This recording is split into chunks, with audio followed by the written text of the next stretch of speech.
आज की बात की जाए तो आज मैं आपको ये बताऊंगा कि सी लैंग्वेज में किसी भी प्रोग्राम को स्टेप बाय स्टेप कैसे डेवलप किया जाता है। रिमेंबर, अब यहां पर अगर आपको सी लैंग्वेज में किसी भी प्रोग्राम को डेवलप करना है तो आपका पहला काम क्या होगा? आपका सबसे पहला काम होगा उसका फाइल स्ट्रक्चर। मतलब क्या है कि आप जब प्रोग्राम को बनाओगे तो उस प्रोग्राम को आप सेव कहां पे करोगे। डन। तो यहां पर इस काम को करने के लिए आपको सबसे पहले आपके कंप्यूटर में जहां पर भी आप चाहें, चाहे वो सी ड्राइव हो, चाहे डी ड्राइव हो, चाहे ई ड्राइव हो, कहीं पर भी आप एक फोल्डर क्रिएट कर सकते हो। डन। तो मान लीजिए मेरे सिस्टम में डी ड्राइव है और डी ड्राइव में जाके मैंने यहां पर एक फोल्डर क्रिएट करा है और उस फोल्डर का मैं नाम दे रहा हूं C plus plus program. That's it, कोई प्रॉब्लम नहीं। अब यहां पर इस पर्टिकुलर फोल्डर की बात की जाए तो इस पर्टिकुलर फोल्डर में मैं मेरे सारे प्रोग्राम को सेव करूंगा। बट यहां पर एक प्रॉब्लम आएगी।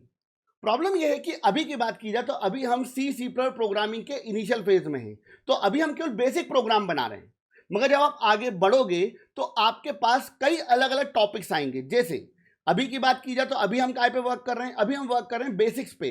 तो मैं यहां पर क्या कर रहा हूं, मैं यहां पर एक और फोल्डर क्रिएट कर रहा हूं और इस फोल्डर का नाम मैंने दे दिया, मान लीजिए लेवल 1 और बेसिक्स। Done, clear. तो मेरे जितने भी बेसिक प्रोग्राम होंगे, मतलब प्लस माइनस मल्टीप्लाई डिवाइड जो भी अपने बनाए थे, वो सारे प्रोग्राम में इस पर्टिकुलर फोल्डर में सेव करूंगा। डन। आगे जब बढ़ेंगे तो आपके पास में एक नया टॉपिक आएगा जिसको बोलते हैं इफ एल्स। तो उसके लिए मैं एक अलग फोल्डर क्रिएट कर लूंगा और उसका नाम क्या दे दिया, मान लीजिए मैंने इफ एल्स। और मेरे जितने भी प्रोग्राम्स होंगे लेवल 2, तो वो सारे प्रोग्राम में यहां पर सेव करूंगा। देन उसके बाद में टॉपिक आएगा मान लीजिए लूप। तो लूप से रिलेटेड प्रोग्राम के लिए मैं एक और फोल्डर क्रिएट कर लूंगा। तो जब आप आगे बढ़ोगे, एक लॉन्ग टर्म प्रोसेस की अगर बात की जाए तो आपके सारे के सारे प्रोग्राम एक सिस्टमेटिक ऑर्डर में आपके पास अलाइंड होंगे। आपको पता होगा कि मेरे कौन से प्रोग्राम कहां रखे और आप जब आगे उन चीजों को रिवाइज करना चाहोगे तो आपके लिए ईजी रहेगा। डन। तो हमने यहां पर कुछ बेसिक स्ट्रक्चर रेडी कर लिया है। तो हमारे पास स्ट्रक्चर क्या हुआ, ध्यान दीजिएगा प्लीज। स्ट्रक्चर हमारा ये है कि हमारे पास में एक फोल्डर बना है, उस फोल्डर का नाम क्या है, सी प्लस प्रोग्राम्स। वो कहां पे रखा हुआ है, डी ड्राइव में। और उसके अंदर हमारे पास एक फोल्डर बना हुआ है लेवल 1 बेसिक्स। तो एक बार आर्किटेक्चर में यहां पे आपके सामने क्रिएट कर देता हूं। डन। तो आपके सामने सबसे पहले एक फोल्डर बना है, उसके अंदर एक और फोल्डर क्रिएट हुआ है, उसके अंदर हमने एक और फोल्डर क्रिएट करा है। तो तीनों को अलग अलग अपन देख लेते हैं। तो सबसे पहले अगर बात की जाए तो यहां पर हमारे पास अवेलेबल है डी ड्राइव। तो ये है आपकी डी ड्राइव। डन। अब डी ड्राइव की बात की जाए तो डी ड्राइव के अंदर मैंने यहां पर एक फोल्डर क्रिएट करा है। फोल्डर का नाम क्या है भैया, सी प्लस प्लस प्रोग्राम्स। तो ये आपका फोल्डर हो गया C plus plus programs. Done. आप जो चाहो जिस नाम से चाहो फोल्डर क्रिएट कर सकते हो। और उसके अंदर हमने एक और फोल्डर क्रिएट करा है, उस फोल्डर का नाम क्या है, लेवल 1 बेसिक्स। तो यहां पर हमने एक और फोल्डर क्रिएट करा है, इसका नाम क्या है, लेवल 1 बेसिक्स। डन। अब मतलब मेरे जितने भी बेसिक प्रोग्राम है मैं इस पर्टिकुलर फोल्डर के अंदर क्या करूंगा, सेव करूंगा। अब एक फोल्डर से दूसरे फोल्डर में कैसे जाया जाएगा, दूसरे फोल्डर से तीसरे फोल्डर में कैसे जाया जाएगा, ये कमांड मैंने आपको बताई, उनको अपन यूज करेंगे आगे। डन। अब यहां पर हमारा पहला काम क्या है, हमारा पहला काम है कि हमें यहां पर ओपन करना पड़ेगा विजुअल स्टूडियो कोड। तो चलिए स्टार्ट करते हैं। तो सर्च में ऑप्शन में जाते हैं और हमने यहां पे लिख दिया है visual studio code. That's it. Done. अब विजुअल स्टूडियो कोड ओपन करने के बाद में आप यहां पे कुछ चीजें नोटिस कर रहे हो कि आपको अलग अलग बहुत सारे ऑप्शंस मिल रहे हैं। इन ऑप्शंस की बात की जाए तो इन ऑप्शंस को अपन डिटेल में समझेंगे, मगर धीरे धीरे, एकदम हमको इनकी रिक्वायरमेंट नहीं है। तो लेफ्ट हैंड साइड की अगर बात की जाए तो यहाँ पर आपको अलग अलग ऑप्शन दिए हुए हैं, एक्सप्लोरर, सर्च, गेट, डीबग और इसके अलावा एक्सटेंशन। यहाँ पर आप अपना यूजर अकाउंट अटैच कर सकते हो। यहाँ पर अगर आप सेटिंग्स को चेंज करना चाहते हो, जैसे लाइक फॉर एग्जांपल मुझे थीम चेंज करनी है कि जो कलर है वो ब्लैक की बजाय मुझे व्हाइट करना है, तो यहाँ पे अलग अलग आपको ऑप्शन मिल जाएंगे। इसके अलावा ऊपर अदर ऑप्शन मिले हुए हैं, एडिट, सेक्शन, व्यूज और भी बहुत अलग अलग ऑप्शन आपको यहाँ मिलेंगे। इसके अलावा अंदर आपको यहाँ पे ऑप्शन मिल जाएंगे रन, टर्मिनल, हेल्प और भी अदर ऑप्शन आपको यहाँ पे मिलेंगे, मगर अभी अपन उनको डिस्कस नहीं करेंगे। समय के साथ साथ धीरे धीरे अपन उन चीजों के बारे में बात करेंगे। तो चलिए आगे बढ़ते हैं। अब यहां पर अगर आपको सी लैंग्वेज में कोई भी प्रोग्राम डेवलप करना है तो आपका पहला काम क्या होगा, आपका पहला यहां पर काम होगा कि आप जिस फोल्डर में आपके प्रोग्राम को सेव करना चाहते हो उस फोल्डर को आप विजुअल स्टूडियो कोड के हाथ में अटैच कर लो। रिमेंबर, ये प्रोसेस आपको बार बार नहीं करनी होगी, एक बार आपने कर लिया दैट्स इट। ओके, तो यहां पर आपने फाइल पे क्लिक किया, देन आपको ऑप्शन मिलेगा open folder. Done. Open folder में आपको आपके मेन फोल्डर को अटैच करना है। मेन फोल्डर कौन सा है आपका? C program. इस फोल्डर को आपने यहां पे सिलेक्ट कर लिया है। डन। और इस केस में वो फोल्डर स्ट्रक्चर आपके सामने यहां पर क्या हो चुका है? आ चुका है। अब आप एक चीज नोटिस करेंगे कि उस पर्टिकुलर फोल्डर की बात की जाए, सी प्रोग्राम, उसके अंदर हमने एक फोल्डर और बनाया था, लेवल 1 बेसिक, तो वो फोल्डर भी आपको यहां पे दिख रहा है। अब स्टार्ट करते हैं हमारे पहले प्रोग्राम के साथ में। तो नॉर्मली जब भी आपको सी लैंग्वेज में कोई प्रोग्राम बनाना होता है या फिर C++, जावा या किसी भी अदर लैंग्वेज की बात की जाए, तो किसी भी लैंग्वेज में अगर आपको कोई प्रोग्राम बनाना होगा तो आपको सबसे पहले एक फाइल क्रिएट करनी पड़ेगी। रिमेंबर, तो मैं क्या करूंगा, मैं लेवल 1 बेसिक नाम के फोल्डर के अंदर एक फाइल क्रिएट करूंगा। डन। अब इस पर्टिकुलर फाइल की अगर बात की जाए तो इस पर्टिकुलर फाइल का नाम किस तरीके से दिया जाएगा अपन आगे डिस्कस करेंगे, बट अभी की बात की जाए तो मैंने यहां पर एक फाइल क्रिएट करी और मैं इस फाइल का नाम दे रहा हूं test.c। डन। अब ध्यान दीजिएगा प्लीज। तो अगर आपको फाइल क्रिएट करना है तो क्या करोगे, लेवल 1 इस फोल्डर में फाइल क्रिएट करना है, इसके ऊपर राइट क्लिक करो, न्यू फाइल का ऑप्शन आएगा और देन आपने यहां पे नाम दे दिया है test.c। दैट्स इट, आपकी एक फाइल क्रिएट हो गई है। अब एक चीज ध्यान रखना, इस पर्टिकुलर फाइल की बात की जाए तो इस पर्टिकुलर फाइल में आप आपका पूरा का पूरा प्रोग्राम सेव करोगे। जो भी आप प्रोग्राम लिखोगे वो प्रोग्राम इस पर्टिकुलर फाइल में लिखा जाएगा। मतलब सिंपल वर्ड में अगर बात की जाए तो जो प्रोग्राम लिख रहे हो वो क्या है, वो एक कोड है। डन। वो मेन कोड है जो आप लिख रहे हो, जिसको चेंज किया जा सकता है। तो एक चीज ध्यान रखना, इस पर्टिकुलर फाइल की अगर बात की जाए तो इसे बोला जाएगा सोर्स कोड। क्या बोला जाएगा? Source code. तो चलिए स्टार्ट करते हैं हमारे पहले सी लैंग्वेज प्रोग्राम के साथ में। रिमेंबर, देखिए सी लैंग्वेज में किसी भी प्रोग्राम को लिखने के पहले आपको यहां पे कुछ बेसिक टर्मिनोलॉजीज के बारे में पता होना चाहिए। तो हमारी पहली टर्मिनोलॉजी है जिसे बोला जाता है कमेंट। रिमेंबर, अब कमेंट की बात की जाए तो कमेंट एग्जैक्टली होते क्या है? नॉर्मली जब आप प्रोग्राम लिखोगे तो उस प्रोग्राम में कई चीजें ऐसी होंगी जो कि आप आपके समझने के लिए लिखोगे। डन। वो आपके प्रोग्राम में वर्क नहीं करेंगी, केवल समझने के लिए। जैसे आप मैथमेटिक्स की बात करो, मान लीजिए मैथमेटिक्स या फिजिक्स में आप कोई न्यूमेरिकल सॉल्व कर रहे हो और उस न्यूमेरिकल के साइड में आप कई बार मार्किंग करके लिख देते हो बाय थ्योरम 1 बाय थ्योरम 2। वो क्या है? वो केवल एक समझने के लिए, रेफरेंस के लिए कि इसका मीनिंग क्या है। Done. Same as it is, जब आप प्रोग्राम बनाओगे तो कई लाइंस ऐसी होंगी जो कि आपके प्रोग्राम में होंगी तो सही, मगर आप उनको एग्जीक्यूट नहीं करवाना चाहते, वर्क नहीं करवाना चाहते। तो आप क्या करोगे, उस लाइन के पहले लगा दोगे double slash, forward slash. Done. तो अगर आपने किसी भी स्टेटमेंट के पहले क्या लगा दिया, फॉरवर्ड स्लैश, रिमेंबर ये वाला मत लगा देना, ध्यान रखना, इसका अलग मीनिंग है, अपन समझेंगे आगे। तो अगर आपने किसी भी स्टेटमेंट के पहले क्या लगा दिया, फॉरवर्ड स्लैश, और उसके बाद आप जो भी लिख दोगे वो आपके प्रोग्राम में वर्क नहीं करेगा। डन। तो इसे बोला जाता है सिंगल लाइन कमेंट। डन।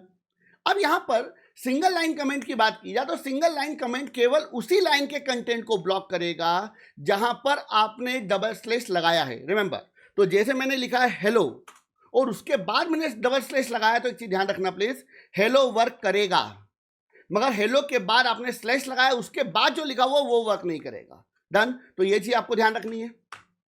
इसके अलावा एक टर्मिनोलॉजी और होती है, इसको बोलते हैं मल्टी लाइन कमेंट। जैसे मान लीजिए आप एक प्रोजेक्ट बना रहे हो तो प्रोजेक्ट के अंदर आपको डिस्क्राइब करना है चीजों को डिटेल में। तो जैसे मान लीजिए आपको यहां पे लिखना है टाइटल, मतलब प्रोजेक्ट का टाइटल क्या है, तो मान लीजिए फॉर एग्जांपल, सिंपल एग्जांपल के लिए print hello, that's it. Done. Author किसने बनाया, तो मान लीजिए आपने अपना नाम दे दिया अभिषेक वर्मा। डन। डेट, किस तारीख को ये प्रोजेक्ट बनाया था, तो मान लीजिए आपने मेंशन कर दिया 22/07/2023, दैट्स इट। और भी आपको कुछ मेंशन करना है, डिस्क्रिप्शन, तो आपने यहाँ पे मेंशन कर दिया। अब ये जो चीजें हैं ये केवल समझने के लिए हैं। डन। अब मैं क्या चाहता हूं कि मेरे प्रोग्राम में ये स्टेटमेंट वर्क ना करे, तो मैं क्या करूंगा, यहां पे लगा दूंगा डबल स्लैश हर स्टेटमेंट के पहले। डन। अब भैया ए से अगर मान लो 1000 स्टेटमेंट है या 50 स्टेटमेंट है या 10 स्टेटमेंट भी है, तो हर स्टेटमेंट के पहले डबल स्लैश लगाने का क्या मतलब है? तो इस केस में अपन क्या करेंगे, इस केस में हम यूज करेंगे कमेंट के एक और फॉर्म का जिसको बोलते हैं मल्टी लाइन कमेंट। तो मल्टी लाइन कमेंट क्या होता है? तो मल्टी लाइन कमेंट ऐसा कमेंट स्टेटमेंट होता है जो कि मल्टीपल लाइन को ब्लॉक कर देगा कि वो आपके प्रोग्राम में वर्क नहीं करेंगी।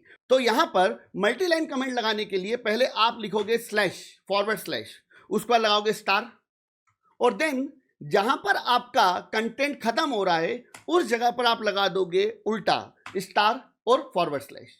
पहले फॉरवर्ड स्लैश और स्टार, और लास्ट में स्टार और forward slash. That's it. Clear है?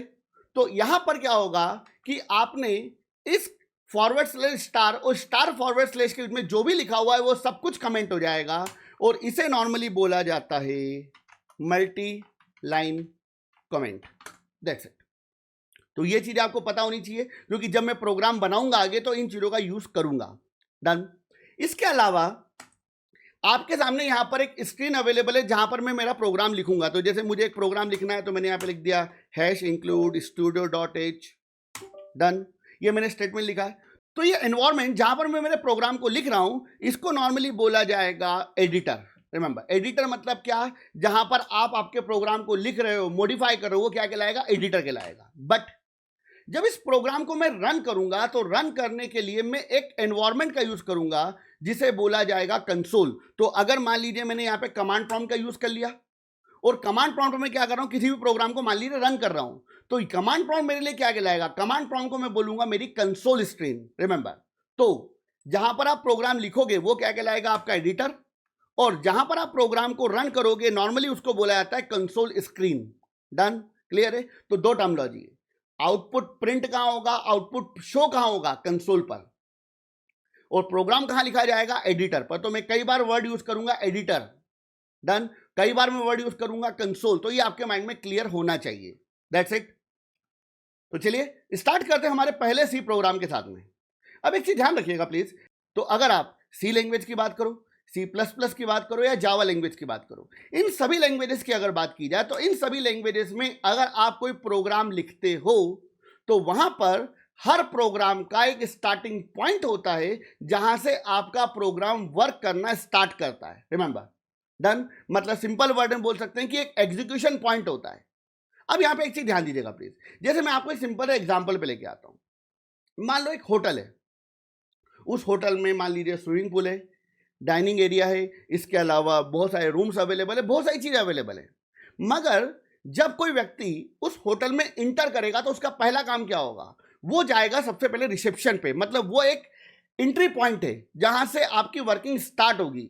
तो सेम एज इट इज, जब भी आप कोई सी लैंग्वेज में कोई प्रोग्राम बनाओगे तो उस प्रोग्राम का एक स्टार्टिंग पॉइंट होता है जहां से आपका प्रोग्राम एग्जीक्यूट करना स्टार्ट करता है या फिर वर्क करना स्टार्ट करता है। तो एक चीज ध्यान रखिएगा प्लीज, किसी भी सी लैंग्वेज प्रोग्राम की बात की जाए तो उस प्रोग्राम का जो स्टार्टिंग पॉइंट होता है वो होता है मेन, MAIN। रिमेंबर, यहां पर कोई भी कैपिटल कैरेक्टर नहीं यूज किया है मैंने।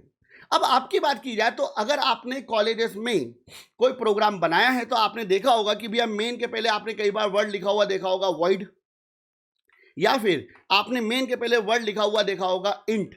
तो एक चीज ध्यान रखना, ये इंट और वॉइड इसको अभी आपको सोचने की रिक्वायरमेंट नहीं है। अगर आपसे कोई पूछता है कि किसी भी प्रोग्राम का स्टार्टिंग पॉइंट क्या होता है तो आप क्या बोलोगे? मेन।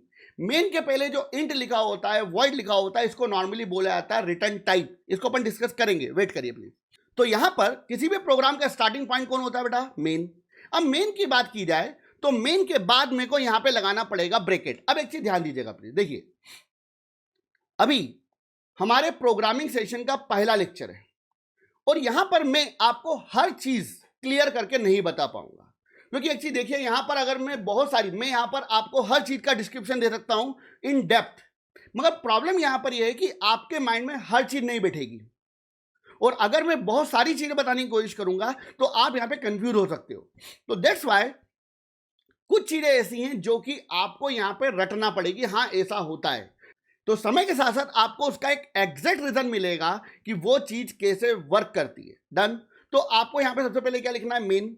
मेन के पहले आपको यहां पे लिखना है इंट या वॉइड। अभी एक काम करते हैं, अपन दोनों को हटा देते हैं। डन। तो यहां पे लिखा मैंने मेन, और मेन के बाद आपको यहां पे लगाना है एक ब्लॉक। रिमेंबर यहां पर आप एक चीज देख रहे हो कि ओपनिंग कर्ली ब्रैकेट है और क्लोजिंग कर्ली ब्रैकेट है। और एक चीज ध्यान रखना, ओपनिंग कर्ली ब्रैकेट और क्लोजिंग कर्ली ब्रैकेट का जो कॉम्बिनेशन होता है इसे नॉर्मली बोला जाता है ब्लॉक। ब्लॉक मतलब क्या होता है, ब्लॉक मतलब एरिया। आपकी बात की जाए तो आपका एक घर है, तो आप क्या बोलोगे कि ये मेरा ब्लॉक है, ये मेरा एरिया है। डन। तो इसे नॉर्मली क्या बोला जाएगा, ब्लॉक। इसके अलावा इसी के लिए एक वर्ड यूज और होता है, इसको बोलते हैं हम स्कोप। डन। तो अगर इस ओपनिंग ब्रैकेट की बात की जाए और इस क्लोजिंग ब्रैकेट की बात की जाए तो इसके बीच का जो एरिया है इसको नॉर्मली क्या बोला जाएगा, इसको बोला जाएगा ब्लॉक या फिर स्कोप। और किसका ब्लॉक है ये किसके बाद लिखा हुआ है, मेन के बाद में। तो मैं यहां पे क्या बोलूंगा कि मेन का ब्लॉक यहां से स्टार्ट हो रहा है और मेन का ब्लॉक यहां पे खत्म हो रहा है।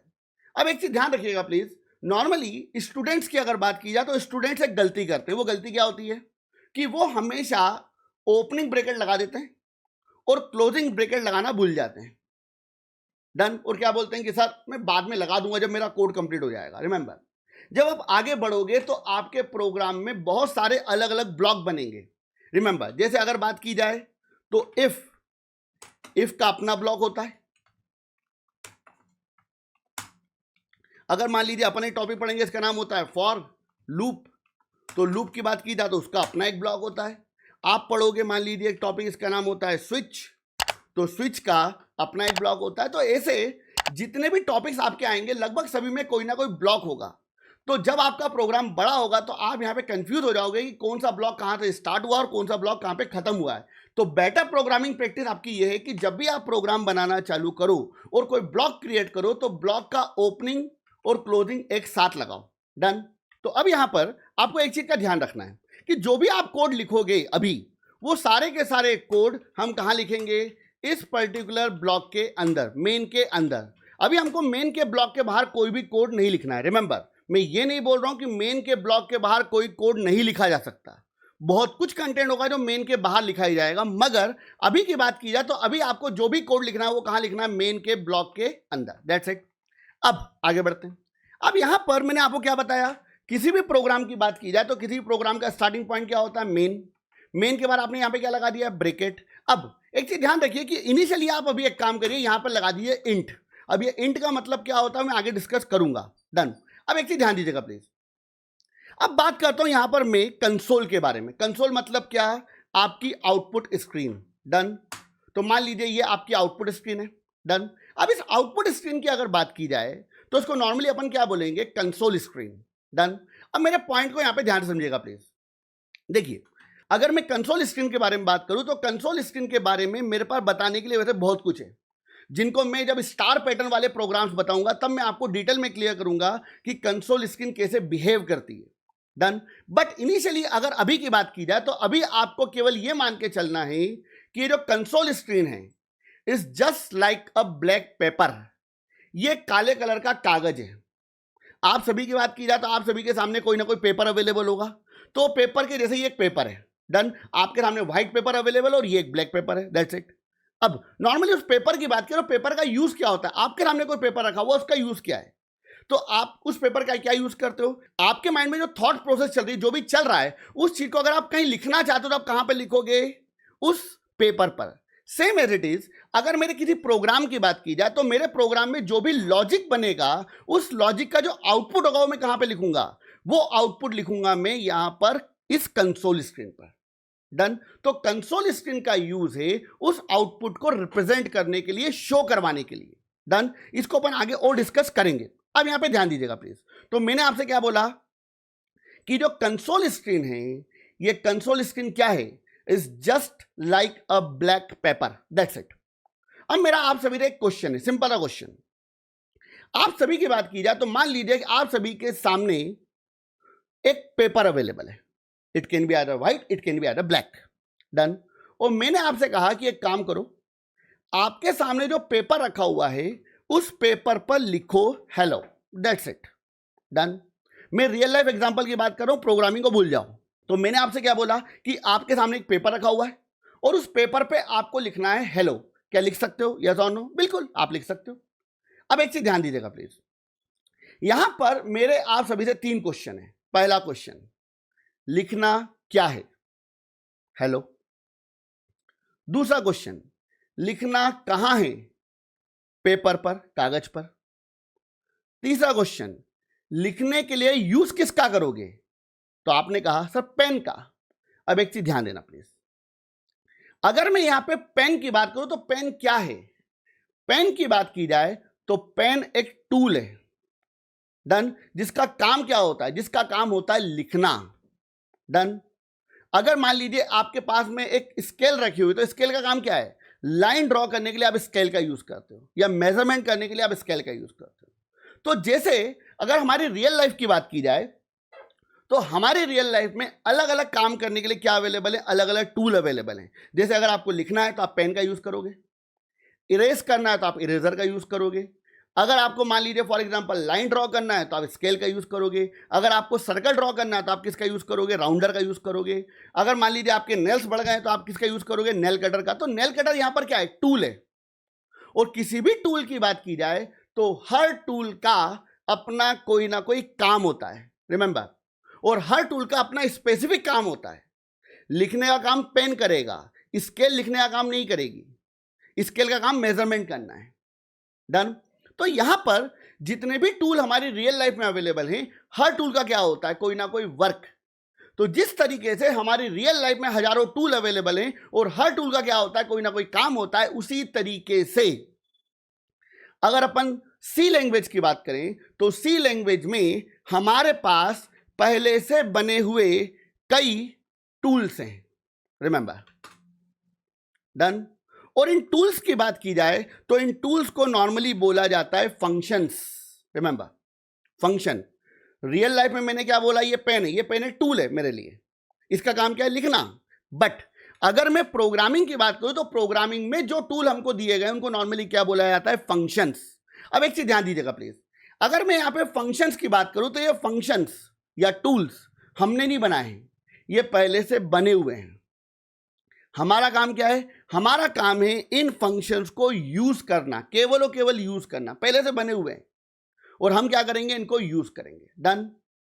अब यहां पर इन फंक्शंस की बात की जाए तो बड़ा इन फंक्शन की संख्या हजारों में है, डन। और इन फंक्शंस को हम हमारी रिक्वायरमेंट के अकॉर्डिंग जैसे चाहें वैसे यूज कर सकते हैं। तो यहां पर हमारे पास पहला टूल अवेलेबल है, पहला फंक्शन अवेलेबल है, जिसका नाम होता है प्रिंटफ। अगर इन टूल्स की बात की जाए, इन फंक्शंस की बात की जाए तो यहां पर हमारे पास एक फंक्शन अवेलेबल है जिसका नाम होता है प्रिंटफ। रिमेंबर, प्रिंटफ क्या है? प्रिंटफ एक फंक्शन है, जो फंक्शन हमने नहीं बनाया है, ये फंक्शन पहले से बना हुआ है, रिमेंबर। तो अपन क्या बोलेंगे? ये एक प्री डिफाइंड फंक्शन है, मतलब हमने नहीं बनाया, पहले से बना हुआ है। और एक चीज ध्यान रखना, किसी भी फंक्शन की बात की जाए तो हर फंक्शन का अपना कोई अलग टास्क होता है। प्रिंटफ का अपना एक काम होगा, जैसे मैंने बोला ना कि स्केल का काम क्या है? मेजरमेंट करने के लिए। पेन का काम क्या है? लिखना। तो पेन एक अलग फंक्शन है, स्केल एक अलग फंक्शन है, और दोनों के अपने अपने अलग अलग वर्क हैं। तो वैसे अगर प्रिंटफ की बात की जाए तो प्रिंटफ एक फंक्शन है और इसका क्या होगा? कोई ना कोई काम होगा, अपना अपना वर्क होगा। अब एक चीज ध्यान दीजिएगा प्लीज, अगर मैं यहां पे प्रिंटफ की बात करूं, प्रिंटफ की बात की जाए तो प्रिंटफ का पूरा नाम होता है प्रिंट फॉर्मेटेड। रिमेंबर, प्रिंटफ का पूरा नाम क्या होता है बेटा? Print formatted, done. अब यहां पे फॉर्मेटेड का मतलब क्या होता है उसको भी अपन डिस्कस करेंगे। रिमेंबर, देखो मुझे अगर आपको हर चीज को एक्सप्लेन करना है तो थोड़ा समय लगेगा, तो इन सारी चीजों को एक्सप्लेन करने के लिए मुझे मान के चलिए लगभग 2 घंटे का समय लगता है मिनिमम, इससे आधा भी लग सकता है, डन। तो एक चीज ध्यान रखिएगा प्लीज, अगर अपन किसी भी लैंग्वेज की बात करें तो हर लैंग्वेज में अगर आप कोई स्टेटमेंट लिखते हो तो उस स्टेटमेंट को लिखने का एक तरीका होता है, उसको नॉर्मली बोला जाता है सिंटैक्स। अब पॉइंट को ध्यान समझो, जैसे मान लीजिए कि आपने इंग्लिश लैंग्वेज के अंदर कोई स्टेटमेंट लिखा, तो आपने यहां पे मान लीजिए स्टेटमेंट क्या लिखा? What is your name, that's it. अब ये इंग्लिश स्टेटमेंट है और ये क्या है? ये क्वेश्चन है, तो आपको क्या करना पड़ेगा? लास्ट में लगाना पड़ेगा question symbol, done. Same as it is अगर मैं सी लैंग्वेज की बात करूं तो सी लैंग्वेज में अगर आप कोई स्टेटमेंट लिखते हो तो उस स्टेटमेंट को लिखने का एक प्रॉपर तरीका होता है, जिसे नॉर्मली क्या बोला जाता है? सिंटैक्स। अब एक चीज ध्यान दीजिए प्लीज, देखिए नॉर्मली जब आप प्रोग्रामिंग करोगे, कोडिंग करोगे, तो आपके सामने दो टर्मोलॉजी आएगी। पहली टर्मोलॉजी आएगी, इसको बोलते हैं सिंटैक्स, और दूसरी टर्मोलॉजी आएगी, इसको बोलते हैं लॉजिक। रिमेंबर, मान लो कि आपका लॉजिक डेवलपमेंट अच्छा है, आप सोचते अच्छा हो चीजों को, तो अगर आप लॉजिकली अच्छा सोच रहे हो और अगर आपको यह नहीं पता कि कौन सा स्टेटमेंट कैसे लिखा जाएगा, तो लॉजिक का कोई मतलब नहीं, क्योंकि आप सोच तो पा रहे हो मगर इंप्लीमेंट नहीं कर पा रहे हो। तो इंप्लीमेंट करने के लिए आपको सिंटैक्स फॉलो करने पड़ेंगे। तो यहां पर अगर आप कोई भी चीज किसी भी लैंग्वेज में लिखते हो, तो किसी भी स्टेटमेंट को लिखने का कोई ना कोई तरीका होता है और आपको वो तरीका प्रॉपरली फॉलो करना जरूरी है। अगर आप उस तरीके को फॉलो नहीं करोगे तो आपको आपके प्रोग्राम में मिलेगी एरर। डन। तो प्रिंटफ की अगर बात की जाए तो प्रिंटफ को लिखने का एक तरीका होता है, इसको नॉर्मली अपन क्या बोलेंगे, सिंटैक्स। रिमेंबर, तो ध्यान दीजिएगा प्लीज। तो अगर आप प्रिंटफ को लिखते हो तो प्रिंटफ को लिखने का तरीका क्या होगा, पहले आप लिखोगे प्रिंटफ, प्रिंटफ के बाद में आपने लगा दिया ब्रैकेट, और ब्रैकेट के बाद में आपको लगाना है सेमीकोलन। डन। अब इस सेमीकोलन के बीच में आपने यहां पे लगा दिया डबल इन्वर्टेड। अब एक चीज ध्यान दीजिएगा प्लीज, यहां पर जो डबल इन्वर्टेड आपने लगाया है, इस डबल इन्वर्टेड के बीच में आप जो भी लिख दोगे, रिमेंबर, जैसे मान लीजिए यहां पर मैंने क्या लिख दिया, हेलो डेवलपर्स। डन। तो इस डबल इन्वर्टेड के अंदर आप जो भी लिख दोगे वो एज इट इज जब प्रिंटफ वर्क करेगा तो वो आपकी कंसोल स्क्रीन मतलब आउटपुट स्क्रीन पे क्या हो जाएगा, प्रिंट हो जाएगा। तो अगर प्रिंटफ की बात करो, प्रिंटफ को लिखने का तरीका क्या होता है, पहले आप लिखोगे प्रिंटफ, देन आपने लगाया ब्रैकेट, ब्रैकेट के अंदर लगाओगे डबल इन्वर्टेड, और देन आप जो भी लिखना चाहते हो वो यहां पे लिख दोगे। डन। अब यहां पे एक चीज ध्यान दीजिएगा प्लीज, ये जो आपने डबल इन्वर्टेड लगाया है, इस डबल इन्वर्टेड की बात की जाए तो डबल इन्वर्टेड के अंदर जो भी लिखा हुआ है, जो भी आपने यहां पे लिखा है, इसे नॉर्मली बोला जाता है फॉर्मेटेड स्ट्रिंग। अब फॉर्मेटेड स्ट्रिंग क्या होता है ये भी आपको थोड़ी देर में आ जाएगा जब मैं आपको ये एक्सप्लेन करूंगा कि फॉर्मेटेड का मतलब क्या होता है। डन। अब ध्यान दीजिएगा प्लीज यहां पे। अब यहां पर अगर मैं प्रिंटफ की बात करूं तो प्रिंटफ का वर्क क्या होता है अपन उसके ऊपर बात कर लेते हैं, क्योंकि मैंने आपसे क्या बोला कि किसी भी फंक्शन की बात करें तो हर फंक्शन का अपना कोई ना कोई टास्क होता है। तो नॉर्मली प्रिंटफ का नाम क्या है वो मैंने आपको बता दिया, पूरा नाम। इसके अलावा मैंने आपको बता दिया प्रिंटफ को लिखने का तरीका क्या होता है। अब यहां पर अपन बात करते हैं कि प्रिंटफ का वर्क क्या है। डन। तो प्रिंटफ की बात की जाए तो प्रिंटफ का वर्क, या फिर सिंपल वर्ड में बोला है तो प्रिंटफ का टास्क क्या है। प्रिंटफ की बात करें तो प्रिंटफ का वर्क बहुत सिंपल सा है, to print anything on console screen, that's it. अगर आपको आपकी आउटपुट स्क्रीन मतलब कंसोल स्क्रीन पर कुछ भी अगर प्रिंट कराना है, गधा घोड़ा कुत्ता बिल्ली जो तुम्हारे दिमाग में आ रहा है, तो जो भी अगर आपको कंसोल स्क्रीन पे प्रिंट कराना है तो कंसोल स्क्रीन पर प्रिंट कराने के लिए आप किसका यूज करोगे, प्रिंटफ का। तो प्रिंटफ पूरा नाम प्रिंट फॉर्मेटेड, लिखने का तरीका ये रहा। उसके बाद प्रिंटफ का काम क्या होता है, प्रिंट करवाना। कहां पर, कंसोल स्क्रीन पर। क्या प्रिंट करवाना, जो भी आप कहां लिख दोगे इस डबल इन्वर्टेड के बीच में, दैट्स इट। तो चलिए स्टार्ट करते हैं। तो मैं यहां पर क्या चाहता हूं, मैं यहां पर यह चाहता हूं कि मुझे मेरे आउटपुट स्क्रीन पे, मेरे कंसोल स्क्रीन पे मुझे प्रिंट करवाना है हेलो डेवलपर्स। तो मैंने पहले लिखा प्रिंटफ, अब प्रिंटफ के बाद मैं ब्रैकेट लगाऊंगा और ब्रैकेट के बाद लगाऊंगा मैं सेमीकोलन, देन मैंने लगा दिया डबल इन्वर्टेड, और डबल इन्वर्टेड के बीच में मैंने यहां पे स्टेटमेंट लिख दिया हेलो डेवलपर्स, और यहां पर हमने बना दी एक बढ़िया सी स्माइली। कोड मंत्र है, चलोगे तो आप कोडिंग में हमेशा स्माइल करोगे। डन। अब ध्यान देना प्लीज यहां पे। अब यहां पर आपने प्रिंटफ स्टेटमेंट तो लिख दिया है। डन। अब मेरा पहला काम क्या है, अब मैं चाहता हूं कि मुझे इस प्रोग्राम को रन करना है। डन। अब एक चीज ध्यान रखना, तो जब भी आप किसी प्रोग्राम को रन करना चाहते हो तो आपकी पहली प्रोसेस होगी उसको कंपाइल करना। डन। कंपाइल करना मतलब क्या, चेक करना। देखिए जैसे मान लीजिए कि मैं, मान लो फॉर एग्जांपल एक मेरा कोई प्रोडक्ट बना रहा हूं, डन, और उस प्रोडक्ट को मैं सेल आउट करना चाह रहा हूं मार्केट में। डन। सेल आउट हो रहा मतलब लोगों उसको परचेस कर रहे हैं, मतलब वो रनिंग स्टेट में है, वो यूज हो रहा है। मगर जब मैं उसको मार्केट में पहुंचाऊंगा तो मेरा पहला काम क्या होगा, मेरा पहला काम होगा कि मुझे उसको चेक करना पड़ेगा कि वो प्रोडक्ट सही बना है या नहीं बना है। तो सेम एरिटी जब मैं ये प्रोग्राम को बना रहा हूं, ये प्रोग्राम क्या है, प्रोग्राम मेरा एक प्रोडक्ट है जिसको मैं बना रहा हूं। अब अगर मैं इस प्रोग्राम को रन करना चाहता हूं तो मेरा पहला काम क्या होगा, मुझे इस प्रोग्राम को चेक करना पड़ेगा कि ये प्रोग्राम प्रॉपर्ली वर्क कर रहा है या नहीं कर रहा है। डन। इस केस में अगर आपको आपके इस कोड को कंपाइल करना और रन करना है तो इसके लिए कुछ कमांड्स होती हैं। तो इसके लिए सबसे पहले अपन यहां पर ओपन करेंगे कमांड प्रॉम्प्ट।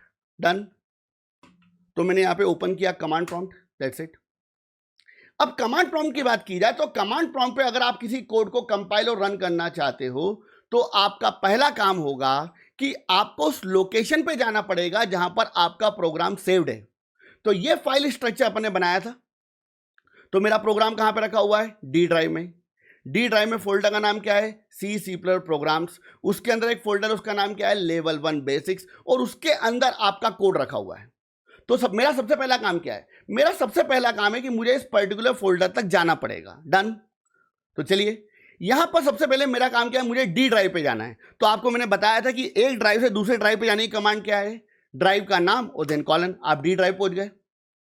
अब डी ड्राइव में एक फोल्डर है, इसका नाम है सी प्लस प्रोग्राम। और अगर आप किसी फोल्डर को ओपन करना चाहते हो तो फोल्डर को ओपन करने की कमांड कौन सी होती है? सीडी। और सीडी के बाद फोल्डर का नाम। तो आपने फोल्डर का नाम किया, पहला कैरेक्टर यहां पे लिखा और देन टैब प्रेस किया, आपका फोल्डर का नाम आ गया यहां पे। अब इसके अंदर एक और फोल्डर, उस फोल्डर का नाम क्या है आपका? लेवल 1 और बेसिक्स। तो इसको भी ओपन करना है तो अपन लिखा सीडी और देन यहां पे लिख दिया अपन ने लेवल 1 बेसिक्स, दैट्स इट। मतलब हम इस पर्टिकुलर फोल्डर पे आ चुके हैं जहां पर मेरा प्रोग्राम क्या है भैया? मेरा प्रोग्राम सेव्ड है। डन। अब मेरा काम क्या है? मेरा काम यहां पर यह है कि मुझे इस कोड को, जो भी प्रोग्राम मैंने यहां पे लिखा है, मुझे इसको क्या करना है? कंपाइल करना है। अगर आप आपके कोड को कंपाइल करना चाहते हो तो इस केस में आपको यहां पर एक कमांड का यूज करना पड़ेगा। उस कमांड का नाम है जीसीसी, दैट्स इट। अब जीसीसी के बाद में आपको यहां पर मेंशन करना पड़ेगा आपकी फाइल का नाम जो आपने बनाई थी। डन। तो यहां पर आप एक चीज देखिए कि आपने जो प्रोग्राम बनाया था उसका नाम क्या था? आपके प्रोग्राम का नाम था test.c। तो यहां पर मैं मेंशन करूंगा test.c, दैट्स इट। क्लियर? तो पहले आपको क्या लिखना है? जीसीसी। जीसीसी क्या है? कमांड है। किस पर्पस के लिए कमांड है ये? इस कमांड का यूज करके आप आपके कोड को कंपाइल करोगे। डन। और कंपाइल करने के लिए आप उस फाइल का नाम मेंशन करोगे जिसको आपको कंपाइल करना है। डन। तो मेरी फाइल का नाम क्या है? मेरे सोर्स कोड का नाम क्या है? मेरे सोर्स कोड का नाम है test.c और देन आपने यहां पे प्रेस कर दिया एंटर। अब एक चीज ध्यान दीजिएगा प्लीज, जैसे ही आप यहां पर क्या प्रेस करोगे? एंटर। एंटर प्रेस करने के तुरंत बाद आपका जो कंपाइलर है वो क्या करेगा? वो आपके इस कोड को चेक करेगा कि आपने जो प्रोग्राम बनाया है वो सही बनाया है या गलत बनाया है। डन। और अगर आपके प्रोग्राम में कोई एरर नहीं है तो इस केस में आपका जो कंपाइलर होगा वो आपके इस कोड को कंपाइल करने के तुरंत बाद एक नई फाइल क्रिएट कर देगा उसी फोल्डर में। ध्यान से समझिएगा प्लीज। यहां पर जैसे ही आपका कोड कंपाइल होगा तो कंपाइल करने के तुरंत बाद आपको यहां पर एक फाइल मिलेगी उस ही फोल्डर में जिस फोल्डर में आप अभी करंटली वर्क कर रहे हो। हमारी करंट वर्किंग डायरेक्टरी कौन सी है? Level 1 basics. तो इसी फोल्डर में एक फाइल क्रिएट कर देगा और उस फाइल का नाम होगा a.exe। डन। और ये जो फाइल होगी इसे नॉर्मली बोला जाता है एग्जीक्यूटेबल फाइल। रिमेंबर, तो ये जो कोड आपने यहां पे लिखा था उस कोड को बोला जाता है सोर्स कोड। मगर उस कोड को कंपाइल करने के बाद, रिमेंबर, कंपाइल करने के बाद जो फाइल बनेगी उस फाइल को बोला जाता है एग्जीक्यूटेबल फाइल या फिर एग्जीक्यूटेबल कोड। डन। क्लियर है? तो जैसे एक काम करते हैं, अपन यहां पर एंटर प्रेस करके देखते हैं। तो मैंने एंटर प्रेस किया। अब यहां पर मुझे क्या कर रहा है? मुझे कुछ एरर दे रहा है। अब एक चीज ध्यान दीजिएगा प्लीज, यहां पर ये जो एरर आपको दे रहा है इनका रीजन क्या है मैं आपको समझाने की कोशिश करता हूं। देखिए, अगर मैं इस पर्टिकुलर प्रोग्राम की बात करूं तो इस पर्टिकुलर प्रोग्राम में आपने पहले लिखा हुआ इंट मेन, उसके बाद आपने लगाया है printf हेलो डेवलपर्स। ये स्टेटमेंट लिखा है। ये स्टेटमेंट क्यों लिखा है? क्योंकि आप चाहते हो कि आपकी आउटपुट स्क्रीन पे क्या प्रिंट हो जाए? Hello developers, that's it. अब पॉइंट को ध्यान से समझिएगा प्लीज। मैंने आपको बताया था कि जो printf है वो क्या है? वो एक फंक्शन है। वो फंक्शन आपने बनाया है या पहले से बना हुआ है? पहले से बना हुआ, हमने नहीं बनाया भैया। डन। अब इस पर्टिकुलर फंक्शन की अगर बात की जाए तो ये फंक्शन हम हमारे प्रोग्राम में यूज कर रहे हैं, दैट्स इट।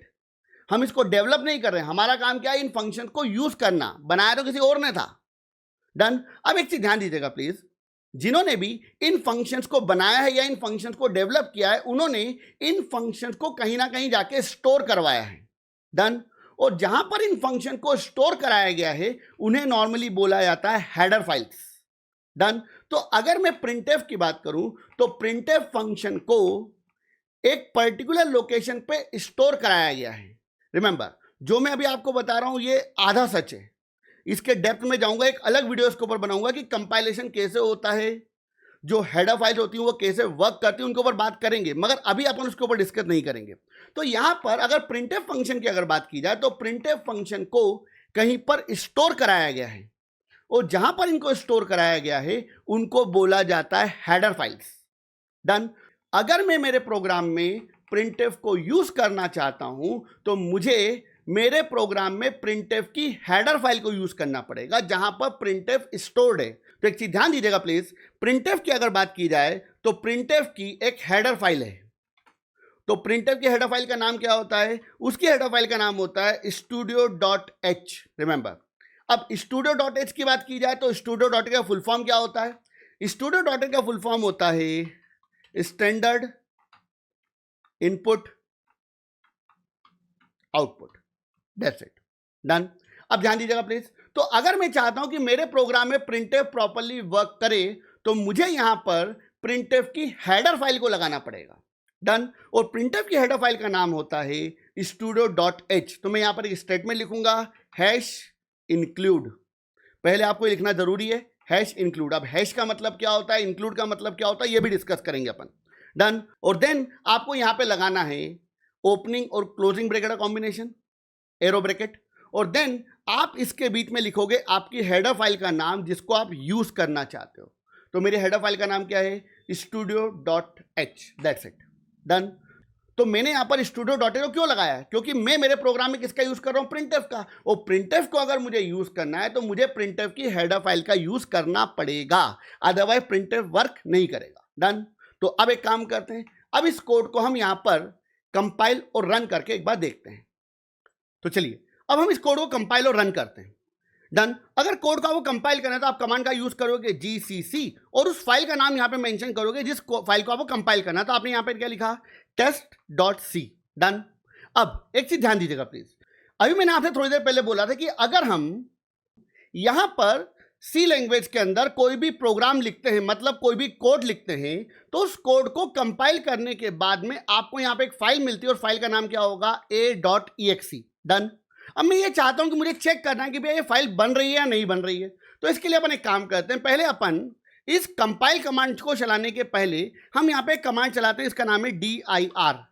अब dir कमांड जैसे मैं चलाऊंगा तो आपको यहां पर वो लेवल 1 बेसिक्स नाम के फोल्डर के अंदर जितनी फाइलें हो, जितने फोल्डर, वो आपको दिखा देगा। तो यहां पर आप एक चीज देख रहे हो कि यहां पर आपको एक फाइल अवेलेबल है, उसका नाम है test.c, मगर यहां पर कोई भी exe फाइल अवेलेबल नहीं है। a.exe नाम की कोई भी फाइल यहां पर अवेलेबल नहीं है। अब यहां पर अगर मैं चाहता हूं कि ये a.exe फाइल यहां पर बने तो मेरा पहला काम क्या होगा? मुझे इस कोड को कंपाइल करना पड़ेगा। कंपाइल करने के बाद ही एक एग्जीक्यूटेबल फाइल बनती है। डन। तो यहां पर अपन कोड को वापस से कंपाइल करते हैं। तो मैंने लिखा GCC test.c। That's it. और देन आपने यहां पे एंटर प्रेस किया। अब यहां पर आप एक चीज देख रहे हो कि जैसे मैंने एंटर प्रेस किया तो आपको किसी प्रकार की कोई एरर या वार्निंग नहीं दे रहा है। डन। अब मैं अगर वापस से dir कमांड चलाऊंगा तो आप एक चीज नोटिस करोगे कि यहां पर एक नई फाइल बन गई है, उसका नाम है exe, executable file. Done. 1 minute, इसको नो क्लियर कर एक बार वापस देखते हैं अपन। हाँ, तो यहां पर आपको एक फाइल बन चुकी है, फाइल का नाम क्या है? a.exe। अब एक चीज ध्यान रखना प्लीज, यहां पर दो अलग अलग फाइलें हैं। पहली फाइल test.c, इस पर्टिकुलर फाइल की बात किया जाए उसको अपन क्या बोलेंगे?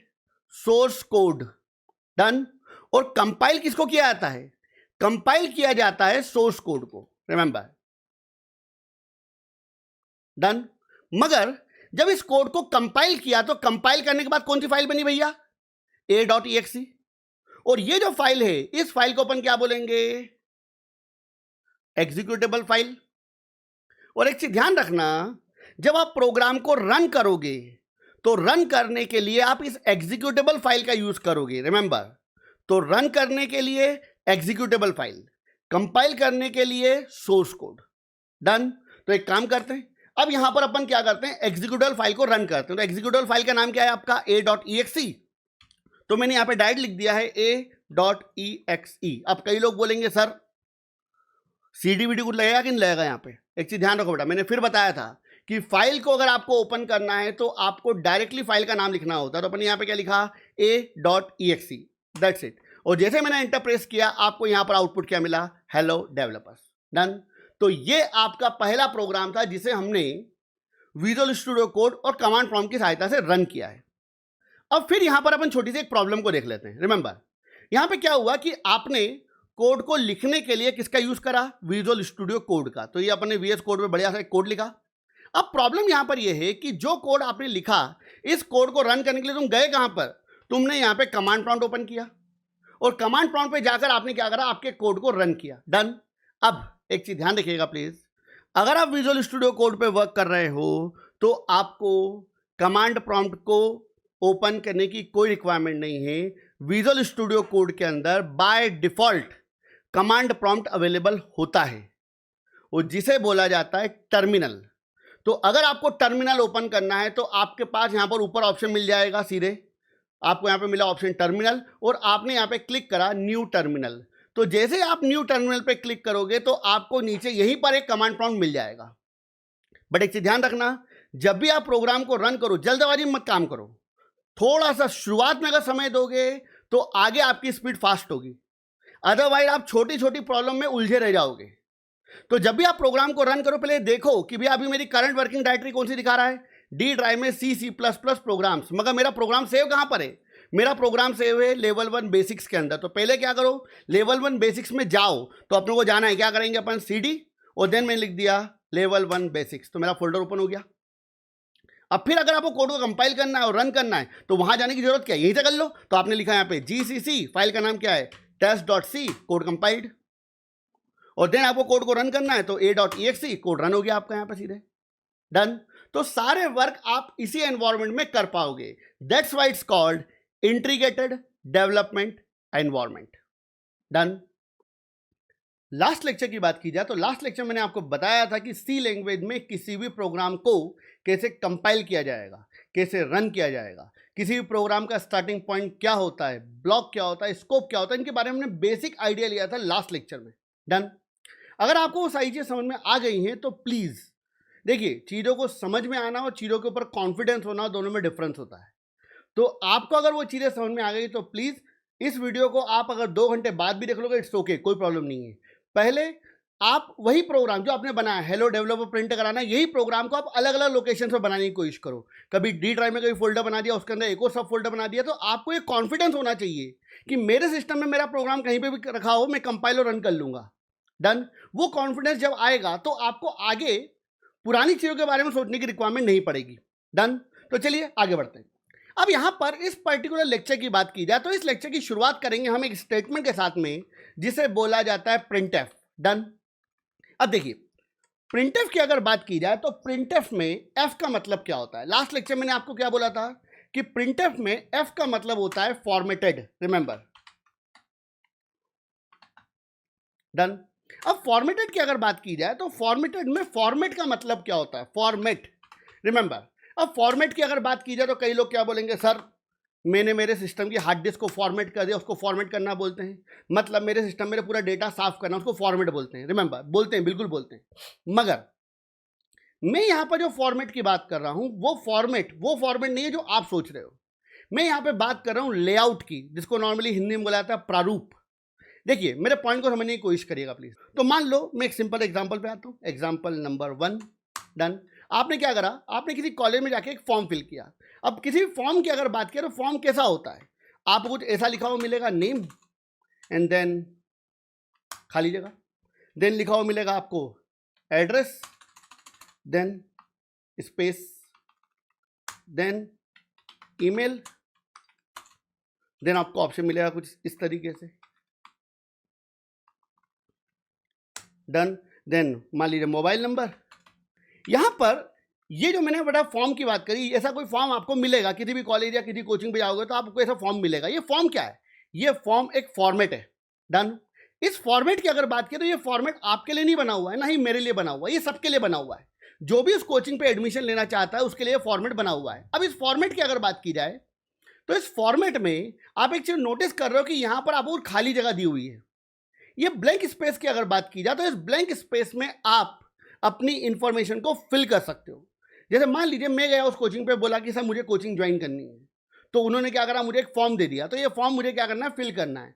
तो इस फॉर्म की अगर बात की जाए तो ये फॉर्म क्या है, फॉर्म एक फॉर्मेट है, इसमें इस फॉर्म को कोई भी व्यक्ति फिल कर सकता है। अब एक चीज ध्यान दीजिएगा प्लीज, जब भी मैं एक फॉर्मेट की बात करता हूं तो एक चीज ध्यान रखिएगा, कोई भी फॉर्मेट हमेशा दो चीजों से मिलकर बनता है। पहला होता है जिसको बोलते हैं कांस्टेंट, डन, और दूसरा होता है इसको बोलते हैं वेरिएबल। कांस्टेंट मतलब क्या, जहां पर चेंजेस हो सकते हैं। वेरिएबल मतलब क्या, जहां पर चेंजेस नहीं होंगे। अब मैं आपको सिंपल एग्जांपल पे लेके आता हूं। अगर मैं इसी फॉर्म की बात करूं, जो फॉर्म आपको यहां पे विजिबल हो रहा है, इस फॉर्म की अगर बात की जाए तो चाहे मैं फिल करूं, चाहे आप फॉर्म फिल करो, चाहे आप फॉर्म फिल करो, या चाहे कोई और व्यक्ति फॉर्म फिल करे, तो एक चीज ध्यान देना, क्या ये नेम जो लिखा हुआ है इसमें कोई चेंज होगा? नहीं, ये एज इट इज रहेगा। मैं फॉर्म फिल करूंगा तब भी यहाँ पे नेम ही लिखा होगा, आप फॉर्म फिल करो तब भी यहाँ पर नेम लिखा होगा। अगर मैंने फॉर्म फिल किया तो यहाँ पर क्या लिखा हुआ, एड्रेस, तो वहाँ आपके सामने भी एड्रेस लिखा होगा, डन। तो ये जो नेम लिखा हुआ है या ये जो एड्रेस लिखा हुआ है, ये सब क्या है, ये कांस्टेंट है, इनमें कोई चेंजेस नहीं होगा, ये हमेशा एज इट इज रहेंगे। बट अगर मैं इस पर्टिकुलर एरिया की बात करूं, ये वाला जो एरिया है, ये एरिया वेरिएबल है। वेरिएबल है मतलब क्या है, इस पर्टिकुलर एरिया की बात की जाए तो इस पर्टिकुलर एरिया में कोई भी व्यक्ति अपनी इंफॉर्मेशन फिल कर सकता है। तो जैसे मान लीजिए मुझे फॉर्म मिला तो मैंने यहां पे फिल कर दिया अभिषेक वर्मा। मेरे से पूछा एड्रेस, तो मान लीजिए मैंने यहां पे एड्रेस फिल कर दिया, फॉर एग्जांपल घर। ईमेल आईडी पूछा तो मैंने यहां पे मेरा ईमेल आईडी फिल कर दिया, मान लीजिए abhishek@gmail.com, डन। और मोबाइल नंबर पूछा तो मैंने यहाँ पर अपना मोबाइल नंबर डाल दिया। अब पॉइंट को यहाँ पे ध्यान समझने की कोशिश करो। अगर इस पर्टिकुलर एरिया की बात की जाए जहाँ पर मैंने इन्फॉर्मेशन फिल करी, ये एरिया कैसा है, ये एरिया वेरिएबल है। यहाँ पर आप आपकी इन्फॉर्मेशन फिल कर सकते हो, मैं मेरी इन्फॉर्मेशन फिल कर सकता हूँ, कोई और व्यक्ति अपनी इन्फॉर्मेशन को फिल कर सकता है। तो ये एरिया कैसा हो गया, वेरिएबल, और ये एरिया कैसा हो गया आपका कांस्टेंट। तो एक चीज ध्यान रखना, फॉर्मेट की अगर बात की जाए तो फॉर्मेट हमेशा दो चीजों से मिलकर बनता है, पहला कांस्टेंट और दूसरा वेरिएबल, डन।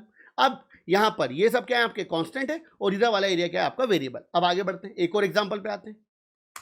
जैसे मान लीजिए कि मैंने एक स्टेटमेंट लिखा, एग्जांपल नंबर 2, डन। अब ध्यान दीजिएगा प्लीज, मैंने यहां पे स्टेटमेंट लिख दिया, my name is Abhishek Verma, done. या फिर मान लीजिए मैंने मेरे एक फ्रेंड का नाम लिख दिया, my name is Priyanshu Atal, done.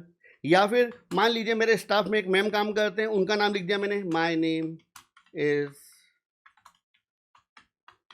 रेवश्री Verma, done. या मान लीजिए यहां पर मैंने मोदी जी का नाम लिख दिया, तो यहां पे लिख दिया my name is Narendra Modi, that's it. अब इस पर्टिकुलर स्टेटमेंट की अगर बात की जाए बेटा, इन सभी स्टेटमेंट को अगर आप देखोगे तो यहां पर एक पर्टिकुलर एरिया है जो कांस्टेंट है, जो चेंज नहीं हो रहा है, ये। तो माय नेम इज, ये क्या है, ये कांस्टेंट है, डन। मगर इस पर्टिकुलर एरिया की बात की जाए तो इस एरिया में बार बार चेंज हो रहा है, तो ये एरिया कैसा है आपका, वेरिएबल। तो अगर मैं इस पूरे स्टेटमेंट को कुछ ऐसा लिख दूं तो my name is dash, done. तो ये एक जनरलाइज स्ट्रक्चर बन चुका है कि यहां पर आप जिसकी चाहो उसकी इंफॉर्मेशन को फिल कर सकते हो, डन। तो my name is as it is रहेगा, इसके बाद में आप जो चाहो वो लिख सकते हो यहां पर। तो यहां पर ये एरिया कैसा हो गया आपका, कांस्टेंट, और ये एरिया कैसा हो गया आपका, वेरिएबल। तो एक चीज ध्यान रखना, फॉर्मेट की अगर बात की जाए तो फॉर्मेट हमेशा दो चीजों से मिलकर बनता है, कांस्टेंट और वेरिएबल। अब इस पॉइंट को आपको आपके माइंड में भी बिठा के रखना है, डन। अब यहां पर इस कंसेप्ट को समझने के लिए फॉर्मेटेड कैसे वर्क करता है, तो इसको समझने के लिए हम यहां पर एक छोटे से प्रोग्राम के ऊपर आ रहे हैं, रिमेंबर। अब मैं यहां पर एक प्रोग्राम बना रहा हूं 2 नंबर के एडिशन का, डन। अब इस 2 नंबर के एडिशन के प्रोग्राम की बात की जाए तो 2 नंबर के एडिशन में क्या होता है कि आपका कोई 2 वैल्यू होंगी, डन। हम उन दोनों को ऐड करेंगे और जो आउटपुट होगा वो कहीं और रख लेंगे अपन, किसी और वेरिएबल में स्टोर करा लेंगे। डन। तो आपको एक चीज पता है, जब भी आपको कोई डेटा स्टोर कराना होता है तो आप किसका यूज करते हो? वेरिएबल्स का। तो यहां पर आपने क्या करा, आपने यहां पर 3 वेरिएबल ले लिए, A comma B comma C. Done, clear. Then उसके बाद में मैंने जो ए वेरिएबल है, इस ए वेरिएबल में मैंने वैल्यू इंटर करा दी है 10। डन, ए की वैल्यू कितनी हो चुकी है? 10। उसके बाद मैंने बी वेरिएबल लिया है और बी की वैल्यू मैंने इंटर करा दी है 20। डन। तो ए और बी दोनों की वैल्यू सेट। अब यहां पर आपने स्टेटमेंट लिखा है C equal to A plus B, मतलब ए और बी दोनों की वैल्यू को ऐड करके हमने काय में डाल दिया है? सी के अंदर डाल दिया है। डन। अब समझिएगा ध्यान से, ए और बी की बात की जाए तो ये मेरे लिए इनपुट्स है जिनको मुझे ऐड करना है, और उन दोनों वैल्यू को ऐड करने के बाद में मेरा आंसर काय में आ रहा है? सी में। तो सी मेरा एक तरीके से आउटपुट हो गया। डन। अब मैं क्या चाहता हूं, मैं ये चाहता हूं कि ये जो आउटपुट मेरे सामने आया है सी, इस आउटपुट को मुझे मेरी आउटपुट स्क्रीन पर या फिर कंसोल स्क्रीन पर शो कराना है। डन। अब कंसोल स्क्रीन पर अगर आपको कुछ भी शो कराना होता है तो हमने लास्ट लेक्चर में पढ़ा था कि कंसोल स्क्रीन पर कुछ भी शो कराने के लिए आप किसका यूज करते हो? प्रिंटएफ। डन। तो मैंने यहां पर एक प्रिंटएफ स्टेटमेंट लिख दिया। डन। अब यहां पर जो मैं लिखने जा रहा हूं वो चीज अभी आपको एकदम क्लिक नहीं करेगी, तो 5 मिनट वेट करो, आपको सब कुछ समझ में आ जाएगा। डन। तो यहां पर मैं एक स्टेटमेंट लिख रहा हूं प्रिंटएफ। प्रिंटएफ के बाद क्या लगाया? ब्रैकेट। ब्रैकेट के बाद में लगाया सेमीकोलन, देन लगाया मैंने डबल इन्वर्टेड, और डबल इन्वर्टेड के अंदर मैंने स्टेटमेंट लिखा परसेंटाइल डी। अब इस परसेंटाइल डी का मतलब क्या होता है? थोड़ा वेट करो। डन। और देन मैंने कॉमा लगा के यहां पे लिख दिया सी। क्लियर। अब ध्यान देना प्लीज। अब इस पर्टिकुलर प्रोग्राम की बात की तो ये मेरा प्रोग्राम परफेक्टली रेडी है, और ये प्रोग्राम क्या करेगा? इस प्रोग्राम की अगर बात की जाए तो यहां पर हमारे पास 3 वेरिएबल हैं, ए बी और सी। ए की वैल्यू 10 है, बी की वैल्यू 20 है, दोनों को हमने जोड़ा और काय में डाल दिया? सी में। और हमने क्या करा? सी की वैल्यू को प्रिंट करा दिया है कहां पर? हमारी आउटपुट स्क्रीन पर। तो एक काम करते हैं, इस कोड को अपन कंपाइल और रन करते हैं। चलिए, तो मैंने कोड को कंपाइल किया, तो कंपाइल करने के लिए क्या लिखेंगे? जीसीसी, और देन आपकी फाइल का नाम test.c। शुरुआत में ये डॉट स्लैश लिखा हुआ, इट्स ओके, ये विजुअल स्टूडियो कोड में ऐसा होता है शुरुआत में। डन। आपने कोड को कंपाइल किया। अब कोड को क्या करना है? मुझे रन करना है, तो मैंने कोड को रन कर दिया और आपको आउटपुट क्या मिल गया? यहाँ पे 30। That's it, simple. डन। आप जो चाहते हैं वो आउटपुट आपको यहाँ पे मिल गया। अब जो मैं चीज बताना चाह रहा हूं उसको समझने की कोशिश करो प्रॉपर तरीके से, देन आपको समझ में आएगा कि फॉर्मेटेड में एफ का मतलब क्या होता है। देखिए, मान लो आप सभी की बात की जाए तो मैंने आपको ये प्रोग्राम बताया, और इस प्रोग्राम को आप सभी ने अपने घर पर अपने कंप्यूटर या अपने लैपटॉप पर रन करने की कोशिश करी। डन। और आपने इस प्रोग्राम को प्रॉपर्ली रन भी कर दिया, कोई प्रॉब्लम नहीं है, और आपका आंसर क्या आ गया? 30। डन। अब मेरा आप सभी से एक क्वेश्चन है, सिंपल है क्वेश्चन, इसका मन में एक जवाब सोचो। मैंने आपसे बोला भी एक काम करो, मुझे बताओ कि जब इस प्रोग्राम को मैंने रन किया तो मेरा आंसर क्या आया? तो आपने बोला सर 30। मैंने पूछा कैसे आया? तो आप क्या बोलोगे? सर 3 वेरिएबल थे हमारे पास, ए बी और सी। ए की वैल्यू 10 थी, बी की वैल्यू 20 थी, और दोनों को हमने जोड़ के काय में डाल दिया? सी में। और सी को हमने यहाँ पे क्या करा दिया? प्रिंट करा दिया। तो यहाँ पे क्या प्रिंट हो गया? 30। दैट्स इट, सिंपल तो चीज है सर। यहाँ पे इसमें क्या टफ है? बिल्कुल टफ नहीं है, कुछ भी समस्या नहीं है यहाँ पे तो। बट अब मैं आपको एक विजन पे लेके आता हूं। सोचो, आप सभी की बात की जाए तो आप सभी ने मान लो ये प्रोग्राम घर पे बनाया। डन। अब और इस प्रोग्राम को बनाने के बाद में आपने अपने बड़े भाई या पापा या मम्मी किसी को बुलाया और मम्मी से बोला, मम्मी देखो मैंने एक प्रोग्राम बनाया है और इस प्रोग्राम को जब रन कर रहा हूं मैं तो मेरा आंसर आ रहा है 30। डन। मम्मी ने बोला बढ़िया बेटा। अब मुझे एक चीज बताओ, आपकी बात की जाए तो आपको पता है ये 30 कैसे आया? क्योंकि आपने कोड लिखा है और कोड के अंदर जो वर्क करा वो यहां पे आपको दिख रहा है 10 और 20। मगर मम्मी की बात करें, मम्मी ने कोड नहीं देखा, मम्मी ने केवल आउटपुट देखा, केवल 30। अब मम्मी की अगर बात की जाए बेटा, मम्मी को क्या समझ में आएगा कि ये 30 क्या है? रिमेंबर, मुझे एक चीज सोच के बताओ, आप एक रोड पे जा रहे हो, सोचो, और रोड पे एक बड़ा सा होर्डिंग लगा हुआ, उस होर्डिंग के ऊपर एक नंबर लिखा हुआ 30। दैट्स इट, और कुछ नहीं लिखा हुआ है वहां पे। अब आप कैसे पता करोगे 30 क्या बताना चाह रहा है? डन। सेम इट इज, अगर आप मम्मी से बोलोगे मम्मी देखो मैंने प्रोग्राम बनाया उसका आंसर क्या है 30, तो मम्मी कैसे बताएंगे 30 है क्या? अब इस 30 की बात की जाए तो ये 30 क्या हो सकता है? ये 30 दो वैल्यू का एडिशन भी हो सकता है, ये 30 दो वैल्यू का मल्टीप्लीकेशन भी हो सकता है, ये 30 डिवीजन भी हो सकता है, ये 30 मल्टीप्लीकेशन भी हो सकता है। इसके अलावा ये 30 किसी इंसान की एज भी हो सकता है, किसी बच्चे का वेट हो सकता है, कुछ भी हो सकता है। ये तो किसी बिल्डिंग में नंबर ऑफ फ्लोर्स हो सकते हैं 30। तो ये 30 एग्जैक्टली है क्या? इस 30 को देख के मम्मी क्या समझेंगी कि 30 आया तो आया कैसे? Are you getting my point? Done. अब यहां पर इस पर्टिकुलर आउटपुट की अगर बात की जाए, ध्यान दीजिएगा प्लीज, तो अभी के प्रोग्राम की अगर बात की जाए तो आपका आउटपुट क्या आ रहा है भैया? अभी आपका आंसर आ रहा है केवल और केवल 30। डन। मगर मैं इस आउटपुट की बात करूं तो ये जो आउटपुट आपके सामने लिखा हुआ है ना बेटा, ये आउटपुट मीनिंगलेस है। मीनिंगलेस मतलब समझ में नहीं आ रहा है कि ये क्या बताना चाह रहा है। सोचिए इस चीज को। डन। जो व्यक्ति केवल आउटपुट को देखेगा उसको समझ में नहीं आएगा कि हो क्या रहा है यहाँ पे। डन। मैं आपको सिंपल एग्जांपल पे लेके आता हूं। मान लो आप एक सड़क पे जा रहे हो, रोड पे जा रहे हो, तो आप रोड पे देखते हो ना, कहीं पे बोर्ड लगा हुआ है मुंबई 500 किलोमीटर दूर, इंदौर 12 किलोमीटर दूर, फलाना इतने किलोमीटर दूर, ढिमका इतने किलोमीटर दूर, ये लिखा हुआ आपको दिखता है। उससे आपको समझ में आता है कि भैया कि कौन सी चीज यहाँ से कितनी दूर है, कहाँ से मुझे टर्न लेना, सब कुछ समझ में आता है। बट अगर सोचो आप एक जा रहे हो और एक बोर्ड के ऊपर नंबर लिखा हुआ है 500, 12, 17, दैट्स इट। अब आपको क्या पता चलेगा कि भैया 500 किलोमीटर किसकी बात हो रही है, 12 किलोमीटर किसकी बात हो रही है, 17 किलोमीटर किसकी बात हो रही है? नहीं ना। Same as it is. तो यहां पर अगर आपकी आउटपुट स्क्रीन की बात किया तो वहां पर आउटपुट क्या दिख रहा है आपको? 30, केवल 30। और ये 30 आपका मीनिंगलेस आउटपुट है। डन। अब इस मीनिंगलेस आउटपुट की जगह पर अगर सोचो कि आपकी आउटपुट स्क्रीन पर ये जो आउटपुट प्रिंट हो रहा है 30, इस 30 की जगह पर अगर सोचिए कुछ ऐसा प्रिंट होता तो addition of 10 and 20 equal to 30। It's better, ये ज्यादा बेटर लग रहा है, ज्यादा मीनिंगफुल लग रहा है। अगर ऐसा स्क्रीन पे लिखा हुआ आएगा तो व्यक्ति देख के समझ जाएगा कि भैया 10 एक वैल्यू थी, 20 एक वैल्यू थी, दोनों को जोड़ के हमने प्रोग्राम क्या बनाया है? 30। मतलब दोनों को जोड़ के आंसर क्या है आपका? 30। That's it. डन।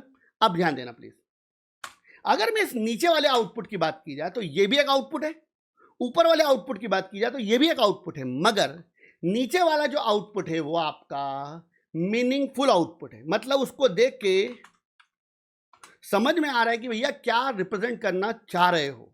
डन। तो नीचे वाला आउटपुट कैसा है आपका? मीनिंगफुल। अब एक चीज ध्यान दो प्लीज, अगर आपके प्रोग्राम की अगर बात की जाए तो प्रोग्राम में आप एक चीज नोटिस कर रहे हो कि आपके पास 3 वेरिएबल हैं, ए, बी और सी। डन। अब मैं यहां पे क्या चाहता हूं? मैं यहां पे प्रिंट कराना चाहता हूं addition of 10 and 20 equal to 30। अब एक चीज ध्यान देना प्लीज, मान लो कि जो ए वेरिएबल है, इस ए वेरिएबल की वैल्यू 10 के बजाय अगर 100 हो जाए, बी की वैल्यू 20 के बजाय क्या हो जाए? मान लीजिए 200 हो जाए, तो यहां पर आपका आउटपुट क्या मिलना चाहिए? Addition of 100 and 200 equal to 300। Yes और नो? बिल्कुल। अगर मान लीजिए यहां पर ए की वैल्यू क्या हो जाए? 1000, बी की वैल्यू क्या हो जाए? 2000, तो यहां पर आपको आउटपुट क्या मिलना चाहिए? Addition of 1000 and 2000 equal to 3000। Yes और नो? डन। इसके बाद में मान लीजिए कि यहां पर अगर ए की वैल्यू कितनी हो जाए? मान लीजिए 10,000, बी की वैल्यू कितनी हो जाए? 20,000, तो यहां पर आउटपुट क्या मिलना चाहिए आपको? Addition of 10,000 and 20,000 equal to 30,000। Yes और नो? डन। अब आप एक चीज नोटिस कर रहे हो, ध्यान दीजिएगा प्लीज, यहां पर आप एक चीज नोटिस कर रहे हो कि जब जब जो ए वेरिएबल है और बी वेरिएबल है इसकी वैल्यू चेंज होगी, ध्यान देना, ए की वैल्यू चेंज होगी, बी की वैल्यू चेंज होगी, तो यहां पर चेंज होगा। डन।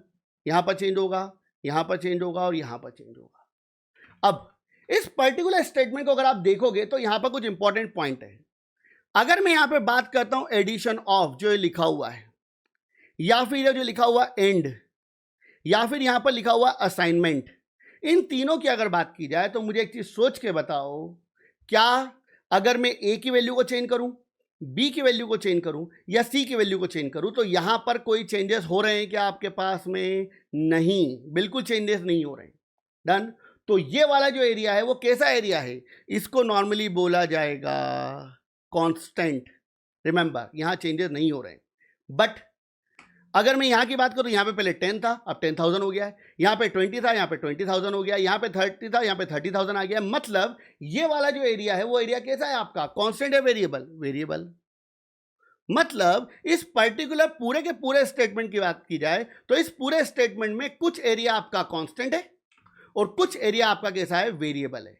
डन। और एक चीज ध्यान रखना, अगर थोड़ा एरिया कांस्टेंट जहां पर चेंज नहीं हो रहा है, थोड़ा एरिया वेरिएबल जहां पर चेंज हो रहा है, तो मैं बोल सकता हूं क्या कि ये जो पूरा का पूरा स्टेटमेंट है, ये पूरा का पूरा स्टेटमेंट एक फॉर्मेटेड स्टेटमेंट है, जिसमें कुछ एरिया में चेंजेस होंगे और कुछ एरिया में चेंजेस नहीं होंगे। डन। अब ध्यान दीजिएगा प्लीज, अगर आपको ऐसा प्रिंट कराना है तो ऐसा प्रिंट कराने के लिए आपको यहां पे कुछ छोटी छोटी चीजों का ध्यान रखना पड़ेगा। तो चलिए ऐसा अपन एक बार प्रिंट करा के देखते हैं। अब ध्यान देना प्लीज, यहां पर अगर आपको ऐसा प्रिंट कराना है तो इसके लिए अपन शुरुआत से स्टार्ट करते हैं। तो आपने लिखा प्रिंटएफ, प्रिंटएफ के बाद ब्रैकेट लगाया और ब्रैकेट के बाद आपने लगा दिया सेमीकोलन, और सेमीकोलन के बाद में जो डबल इन्वर्टेड लगाया है आपने बीच में, मैंने आपको बताया था लास्ट लेक्चर में, इसे बोला जाता है formatted string. Done, formatted string. अब एक चीज ध्यान दो प्लीज, यहां पे आपको यहां पे सोचना है कि भैया कि आपको प्रिंट कैसा करवाना है। अब आप एक चीज नोटिस कर रहे हो कि शुरुआत में आप जो प्रिंट कराना चाहते हो उसके शुरुआत में क्या प्रिंट हो रहा है, एडिशन ऑफ। और एडिशन ऑफ की बात की जाए तो उसमें कोई चेंज होगा क्या, नहीं, वो तो एज इट इज रहना है। तो यहां पर आप एडिशन ऑफ को डायरेक्टली लिख दो, एडिशन ऑफ, दैट्स इट। अब उसके बाद में एडिशन ऑफ के बाद में आप यहां पर देख रहे हो कि एक वैल्यू प्रिंट हो रही है। वैल्यू क्या है, 10,000। और इस 10,000 की बात की जाए तो 10,000 किसकी वैल्यू है, रिमेंबर, ध्यान दीजिएगा प्लीज, कंसेप्ट समझिए। एडिशन ऑफ के बाद किसकी वैल्यू प्रिंट होगी, एडिशन ऑफ के बाद में वैल्यू प्रिंट होगी 10,000। और ये 10,000 किसकी वैल्यू है, ए की। और ए की बात की जाए तो ए कैसा वेरिएबल है, ए एक इंटीजर वेरिएबल है। डन। मतलब अदर वर्ड में अगर ऐसा बोलना चाहूं मैं तो क्या ऐसा बोल सकता हूं कि जो एडिशन ऑफ है, उस एडिशन ऑफ के बाद जो वैल्यू प्रिंट होगी वो एक इंटीजर वैल्यू प्रिंट होगी।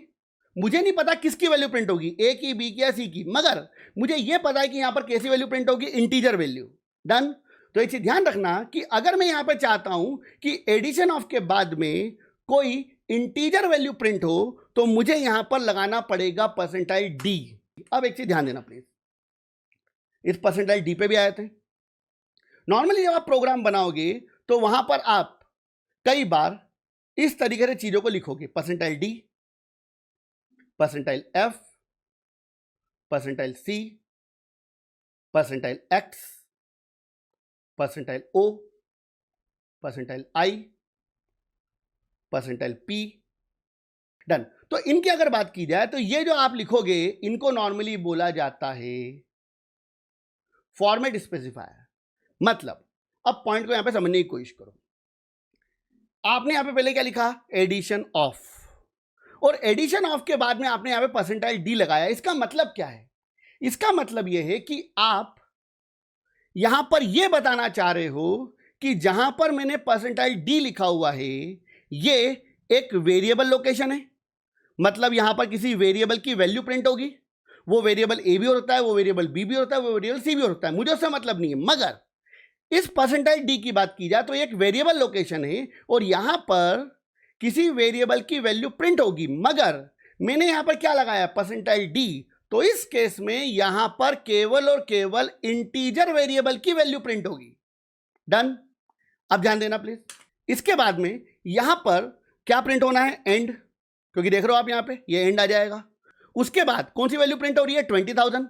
अब 20,000 की अगर बात की जाए तो 20,000 किसकी वैल्यू है, बी की, और बी कैसा वेरिएबल है, इंटीजर। तो यहां पर मैं अगेन मेंशन करूंगा परसेंटाइल डी। अब एक चीज ध्यान रखना, आप यहां पे परसेंटाइल डी की जगह परसेंटाइल आई का भी यूज कर सकते हो, रिमेंबर। तो अगर आप ये रिप्रेजेंट करना चाहते हो, अगर आप ये स्पेसिफाई करना चाहते हो कि वैल्यू कैसी है, इंटीजर, तो इंटीजर वैल्यू को रिप्रेजेंट करने के लिए सी लैंग्वेज में परसेंटाइल डी या परसेंटाइल आई दोनों का यूज किया जाता है। तो ये आपके ऊपर डिपेंड करेगा कि आप क्या यूज करना चाहते हो, बोथ आर एप्लीकेबल। डन। तो यहां पर आपने क्या करा, मैंने यहां पर आपको समझाने के लिए परसेंटाइल आई का यूज कर दिया। अगर आपको लगता है ना वहां पर परसेंटाइल डी लगा सकते हो। डन। तो पहले क्या होगा, पहले addition of as it is print होगा, देन उसके बाद परसेंटाइल डी की जगह पर कैसी वैल्यू प्रिंट होगी, इंटीजर। कौन सी वैल्यू प्रिंट होगी अभी मैं बताता हूं। उसके बाद जो एंड होगा वो एज इट इज प्रिंट होगा, और उसके बाद फिर एक वेरिएबल लोकेशन है, वो परसेंटाइल आई लिखा हुआ, मतलब यहां पे कैसी वैल्यू प्रिंट होगी, इंटीजर। देन उसके बाद क्या आ जाएगा आपका असाइनमेंट, 1 मिनट। डन। असाइनमेंट, और असाइनमेंट के बाद में अगेन यहां पे क्या प्रिंट हो जाएगा, कोई इंटीजर वैल्यू। किसकी वैल्यू, सी की है, तो मैंने यहां पे फिर लगा दिया परसेंटाइल आई या परसेंटाइल डी, जो आपकी इच्छा लगा दो। देन आपने यहां पे लगा दिया कॉमा। अब देखिए आप एक चीज नोटिस कर रहे हो कि 30,000 लास्ट वैल्यू के बाद में कुछ भी प्रिंट नहीं होगा। डन, ये तो मैंने कमेंट करके लगाया हुआ है। डन, अब यहां तक का आपका आउटपुट है। अब इसके बाद कुछ प्रिंट होना है क्या? नहीं, तो यहां पर आप इन्वर्टेड को क्या कर दोगे? क्लोज कर दोगे, दैट्स इट। अब एक चीज ध्यान रखना, तो यहां से यहां तक जो आपने लिखा है इसकी अगर बात की जाए तो इसको क्या बोला जाएगा? इसको बोला जाएगा फॉर्मेटेड स्ट्रिंग। ध्यान दीजिए प्लीज, इसको फॉर्मेटेड स्ट्रिंग क्यों बोला जाएगा? इसका एक सिंपल सा रीजन है, आपने यहां पे एक फॉर्मेट रेडी कर दिया है। डन, आपने फॉर्मेट क्या रेडी कर दिया है कि पहले एडिशन ऑफ प्रिंट होगा, फिर कोई इंटीजर वैल्यू प्रिंट होगी, फिर एंड प्रिंट होगा, फिर कोई इंटीजर वैल्यू प्रिंट होगी, फिर इक्वल टू प्रिंट होगा, फिर कोई इंटीजर वैल्यू प्रिंट होगी। तो ये एक फॉर्मेट रेडी कर दिया ना आपने। डन, अब इसके बाद में आपकी जो फॉर्मेटेड स्ट्रिंग जहां पे खत्म हो रही है उसके बाद आपको लगाना पड़ेगा कॉमा। डन, अब कॉमा के बाद में आपको उसी ऑर्डर में वेरिएबल के नाम लिखना पड़ेंगे जिस ऑर्डर में आप वैल्यूज को प्रिंट कराना चाहते हो। तो अगर मैं यहां पे बात करूं तो आउटपुट के अकॉर्डिंग बात की जाए, जब प्रिंटफ वर्क करेगा तो क्या होगा? जब ये प्रिंटफ वर्क करेगा तो पहले addition of as it is print होगा। तो मान लीजिए क्या प्रिंट हो गया? Addition of. और एडिशन ऑफ के बाद में जो परसेंटाइल डी लगा हुआ है इस जगह पे किसकी वैल्यू प्रिंट होने वाली है? ए की। तो यहां पर मैं क्या करूंगा, ये जो कॉमा है कॉमा के बाद लगा दूंगा ए। डन, तो अब ध्यान देना क्या होगा, इस केस में ये जो ए है ये इस परसेंटाइल डी पे जाके अपनी वैल्यू को पुटअप कर देगा। तो इस केस में क्या होगा, एडिशन ऑफ के बाद में प्रिंट हो जाएगा 10,000। डन, उसके बाद क्या होगा, उसके बाद जो एंड है आपका वो एडिट प्रिंट हो जाएगा, दैट्स इट। देन अब इस वाले परसेंटाइल आई की बात करें, यहां पे किसकी वैल्यू प्रिंट होनी है? एंड के बाद में, एंड के बाद 20,000 प्रिंट होना, और 20,000 किसकी वैल्यू है? बी की। तो यहां पर आप क्या करोगे, यहां पर आपने ए के बाद कॉमा लगा के लिख दिया है बी। डन, अब बी कहां पे प्रिंट हो जाएगा? बी की बात करें तो बी की वैल्यू रिप्लेस हो जाएगी दूसरे वाले परसेंटाइल आई पे। डन, तो इस केस में क्या होगा, जो एंड है एंड के बाद में आपकी वैल्यू प्रिंट हो जाएगी 20,000, दैट्स इट। देन इतना कंप्लीट होने के बाद में फिर क्या प्रिंट होगा, ये इक्वल टू, तो ये इक्वल टू आपका यहां पे आ गया। और देन उसके बाद ये वाला जो परसेंटाइल डी है इस पर किसकी वैल्यू प्रिंट होनी है? सी की। तो इस केस में क्या करेंगे, हम कॉमा के बाद लगा देंगे सी। तो जब ये प्रोग्राम आपका रन होगा तो आपका आउटपुट आ जाएगा कुछ इस तरीके से। Done, addition of 10,000 and 20,000 equal to 30,000। Done, अगर मैं यहां पर 10,000 की जगह मान लो 1,000 कर दूंगा, 20,000 की जगह 2,000 कर दूंगा, तो ये आउटपुट अपने आप जब प्रोग्राम को रन करोगे तो ये आउटपुट अपने आप क्या हो जाएगा, चेंज हो जाएगा, और आपको आंसर मिलेगा addition of 1,000 and 2,000 equal to 3,000। एक बार अपन कंपाइल और रन करके चेक करते हैं, देखिएगा प्लीज। मैंने कोड को कंपाइल किया, मैंने कोड को रन किया, आउटपुट क्या मिला, addition of 1,000 and 2,000 equal to 3,000। एक काम करते हैं, यहाँ पे अपन 10,000 कर देते हैं, यहाँ पे अपन 20,000 कर देते हैं, और अब आपका आउटपुट क्या मिलेगा, सॉरी, अब यहाँ पे अपन ने कोड को कंपाइल किया और कोड को क्या किया, रन किया, तो आउटपुट क्या मिल रहा है आपको, addition of 10,000 and 20,000 equal to 30,000। Done, तो इस तरीके से आपका प्रिंटफ वर्क करता है। अब मैं आपको एक सिंपल एग्जांपल दे रहा हूं कि अगर मुझे ऐसा प्रिंट करवाना है तो कैसे प्रिंट होगा, बताइएगा प्लीज। वीडियो को पॉज करिएगा और पॉज करने के बाद खुद लिखेगा, और फिर मैं लिख के बताता हूं कि आपको वो चीज समझ में आई या नहीं आई। तो अगर मैं चाहता हूं कि मेरा आउटपुट कुछ ऐसा प्रिंट हो, अभी क्या प्रिंट हो रहा है, addition of 10,000 and 20,000 equal to 30,000, मगर मैं चाहता हूं कि मेरा आउटपुट कुछ ऐसा प्रिंट हो, if I perform addition of 10,000 and 20,000, then I will get 30,000। Done, मैं ये चाहता हूं कि ये मेरा आउटपुट प्रिंट हो। अब इस पूरे आउटपुट की अगर बात की जाए तो आप सिंपली यहां पे देख रहे हो भैया कि आपके पास में कुछ एरिया कैसा है, कांस्टेंट। तो if I perform addition of, ये क्या है आपका कांस्टेंट है, ये एरिया वेरिएबल, ये कांस्टेंट, ये variable, then I will get, ये भी आपका कांस्टेंट है, और ये एरिया कैसा है आपका, वेरिएबल है। डन, तो अगर आपको ऐसा प्रिंट कराना तो कैसे करवाओगे, सिंपल, अति सिंपल। तो आपने स्टेटमेंट क्या लिख दिया यहाँ पे भैया, प्रिंट एफ, पॉज करके एक बार ट्राई करो, if I perform addition of percentile D and percentile D, then I will get percentile D, A, B, C. That's it.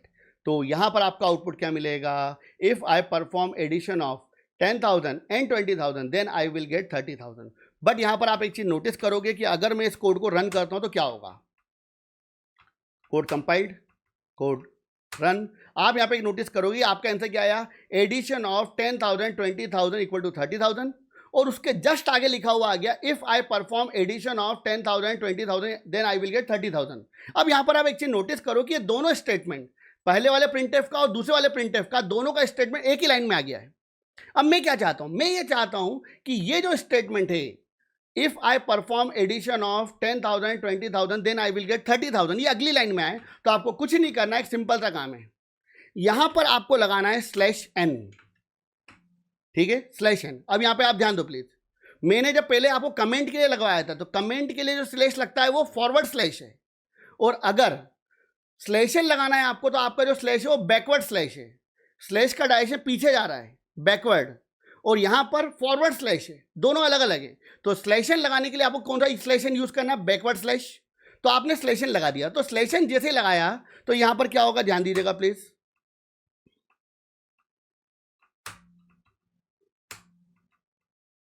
Done. तो आपके दोनों स्टेटमेंट अलग अलग लाइन में आ गए. तो उम्मीद करता हूं कि आपको ये समझ में आया होगा कि प्रिंटफ कैसे वर्क करता है. क्योंकि अगर आप प्रिंटफ की बात की जाए, अगर आपको प्रिंटफ का बिहेवियर नहीं पता है तो आप कभी भी अपने आउटपुट को फॉर्मेट नहीं कर पाओगे. मतलब जैसा चाहते हो वैसा आप आउटपुट प्रेजेंट नहीं कर पाओगे आपकी कंसोल स्क्रीन पर. डन. तो प्रिंटफ को प्रॉपर्ली समझना आपके लिए बहुत बहुत ज्यादा जरूरी है. डन. लास्ट लेक्चर की बात की जाए तो लास्ट लेक्चर मैंने आपको बताया था कि सी लैंग्वेज में प्रिंटफ स्टेटमेंट कैसे वर्क करता है, और प्रिंटफ स्टेटमेंट का यूज करके आप आउटपुट की फॉर्मेटिंग कैसे कर सकते हो. मतलब आउटपुट आप जैसा दिखाना चाहते हो उस आउटपुट को आप कैसे सेट करोगे प्रिंटफ स्टेटमेंट का यूज करके. डन. अब इस लेक्चर की अगर बात की जाए तो इस लेक्चर में हम बात करेंगे एक टर्मिनोलॉजी के बारे में, इसको बोलते हैं डायनेमिक प्रोग्राम. रिमेंबर, अगर मैं लास्ट लेक्चर की बात करूं तो लास्ट लेक्चर में आपने जो प्रोग्राम बनाया था ये प्रोग्राम एक स्टैटिक प्रोग्राम है. रिमेंबर, अब स्टैटिक का मतलब क्या, ध्यान से समझिएगा प्लीज. देखिए, नॉर्मली अगर इस पर्टिकुलर प्रोग्राम की बात करूं और इस प्रोग्राम को अगर मैं कंपाइल और रन करता हूं, देखिएगा मैंने कोड को कंपाइल किया, देन मैंने कोड को रन किया, तो मेरा यहां पर आंसर क्या आ रहा है? Addition of 10,000 and 20,000 equal to 30,000. That's it. Done. अब यहां पर मैं आपको एक सिंपल सा एग्जांपल पे लेके आता हूं. मान लीजिए मैंने आपसे पूछा कि भाई साहब 10,000 और 20,000 का एडिशन क्या आएगा, तो आप क्या बोलोगे? सर 30,000. सिंपल सी बात है. डन. मैंने फिर आपसे पूछा कि भाई साहब एक बात बताया, 10,000 और 20,000 का रिजल्ट क्या आएगा एडिशन करने पर, तो आपने बोला सर 30,000. अब आप एक चीज सोचो कि अगर मैं दिन भर में यही क्वेश्चन आपसे बार बार पूछूं कि भैया 10,000 और 20,000 का एडिशन क्या आएगा, तो आप क्या बोलोगे? 30,000. अब मुझे एक चीज सोच के बताओ, अगर इनपुट में मैंने आपको जो वैल्यू दी है 10,000 और 20,000, अगर मैं उन वैल्यूज को चेंज नहीं करूंगा तो आपका आउटपुट तो बिल्कुल चेंज नहीं होगा. अगर मैं आपसे हमेशा बोलूंगा 10 और 20 का एडिशन क्या होगा तो आपका आंसर 30 ही आएगा, वो चेंज थोड़ी होगा. सेम एज इट इज अगर इस पर्टिकुलर प्रोग्राम की बात की जाए तो इस पर्टिकुलर प्रोग्राम में हमने ए और बी दोनों की वैल्यू पहले से फिक्स कर रखी है. ए की वैल्यू क्या फिक्स कर रखी है? 10,000. बी की वैल्यू क्या फिक्स कर रही है? 20,000. तो अगर मैं इस प्रोग्राम को 1000 बार भी कंपाइल और रन करूंगा तो उससे क्या फर्क पड़ना है? मेरा आंसर तो हमेशा ही क्या आएगा? 30,000. That's it. अब मैं क्या चाहता हूं? मैं ये चाहता हूं कि मैं मेरे प्रोग्राम को डायनेमिक बनाना चाहता हूं. डायनेमिक मतलब क्या? डायनेमिक मतलब मैं जितनी बार मेरे प्रोग्राम को रन करूं उतनी बार मैं नई वैल्यू दे पाऊं और हर बार मुझे नया आउटपुट मिले. एग्जाम्पल के लिए मान लीजिए कि आप मार्केट से कैलकुलेटर लेकर आए. सोचो, आपने कैलकुलेटर को ऑन किया और जैसे आपने कैलकुलेटर को ऑन किया आपको आंसर में मिला 30. आपने सोचा हो सकता है गलती से आ गया हो यार. आपने फिर कैलकुलेटर को ऑन किया और आपको आंसर अगेन क्या मिल गया? 30. अब मुझे एक चीज बताओ कि ऐसा कैलकुलेटर तुम जिसको जब ऑन करो आपको हमेशा एक ही नंबर रिजल्ट में दे रहा है, तो वो कैलकुलेटर आपके किस काम का है? Same as it is program की अगर बात की जाए तो इस प्रोग्राम को मैं जितनी बार रन करूंगा वो मुझे आंसर में क्या दे रहा है, 30,000। तो ये प्रोग्राम मेरे किस काम का, ये तो रट लूं मैं एकदम। डन। तो इस केस में अगर कैलकुलेटर की बात की जाए तो कैलकुलेटर आपका जो होता है वो डायनेमिक होता है। डायनेमिक मतलब क्या, हर बार आप नई वैल्यू देते हो और हर बार आपको एक नया आउटपुट मिलता है, रिमेंबर। तो कैलकुलेटर का बिहेवियर कैसा होता है आपका, डायनेमिक। अब वैसा का वैसा वर्किंग मैं यहां करना चाहता हूं। मैं क्या चाहता हूं कि इस पर्टिकुलर प्रोग्राम में अगर मैं इस कोड को रन कर रहा हूं तो मुझे आंसर में क्या मिल रहा है, मुझे आंसर में डायरेक्टली मिल रहा है 30,000। बट मैं ऐसा नहीं चाहता हूं। मैं ये चाहता हूं कि जब भी मैं इस प्रोग्राम को रन करूं तो पहले मैं कुछ वैल्यू दूं। जैसे कैलकुलेटर की बात किया तो कैलकुलेटर में पहले हम वैल्यू देते हैं, पहली वैल्यू 10, देन दूसरी वैल्यू 20, देन आपको एडिशन मिलता है। सेम एज इट इज मैं चाहता हूं कि यहां पर मेरे इस प्रोग्राम में मैं कंप्यूटर को इनपुट दूं। सो इस केस में अगर आप कंप्यूटर को कोई इनपुट देना चाहते हो तो उसके लिए आपके पास एक फंक्शन होता है जिसका नाम होता है स्कैनफ। अब एक चीज ध्यान दीजिए प्लीज, जैसे मैं मेरी बात करता हूं, मैं क्या चाहता हूं कि जब मैं मेरे प्रोग्राम को रन करूं तो रन करते समय मैं यहां पर पहले वैल्यू इंटर कराऊं, मेरा आउटपुट डायरेक्ट ना आए। अब एक कैलकुलेटर की बात की जाए तो कैलकुलेटर और कंप्यूटर में बहुत सिमिलरिटीज है, कुछ ज्यादा डिफरेंसेस नहीं है। कंप्यूटर एक बड़ा फॉर्मेट है, कैलकुलेटर एक छोटा फॉर्मेट है, दैट्स इट। अब देखिए, जैसे अगर मैं कैलकुलेटर की बात करूं तो कैलकुलेटर में आपके सामने एक छोटी सी पट्टी होती है, उसको क्या बोलते हैं, उसको कंसोल बोला जाता है। सेम एज इट इज यहां पर भी अगर बात की जाए तो आपके सामने ब्लैक एनवायरनमेंट अवेलेबल है जहां पर मैं मेरे प्रोग्राम को क्या करूंगा, कंपाइल और रन करूंगा। तो ये क्या है, ये मेरे लिए कंसोल है। डन। तो कंसोल वहां पर भी होता है, कंसोल यहां पर भी अवेलेबल है। दूसरी इंपॉर्टेंट चीज, वहां पर भी आपके सामने क्या होता है, छोटा सा कीबोर्ड होता है, यहां पर मेरे पास बड़ा सा कीबोर्ड अवेलेबल है, तो कीबोर्ड यहां पर भी है। आप करते क्या हो वहां पे, जब आपको इनपुट देना होता है तो आप इनपुट कैसे देते हो भैया, कीबोर्ड से।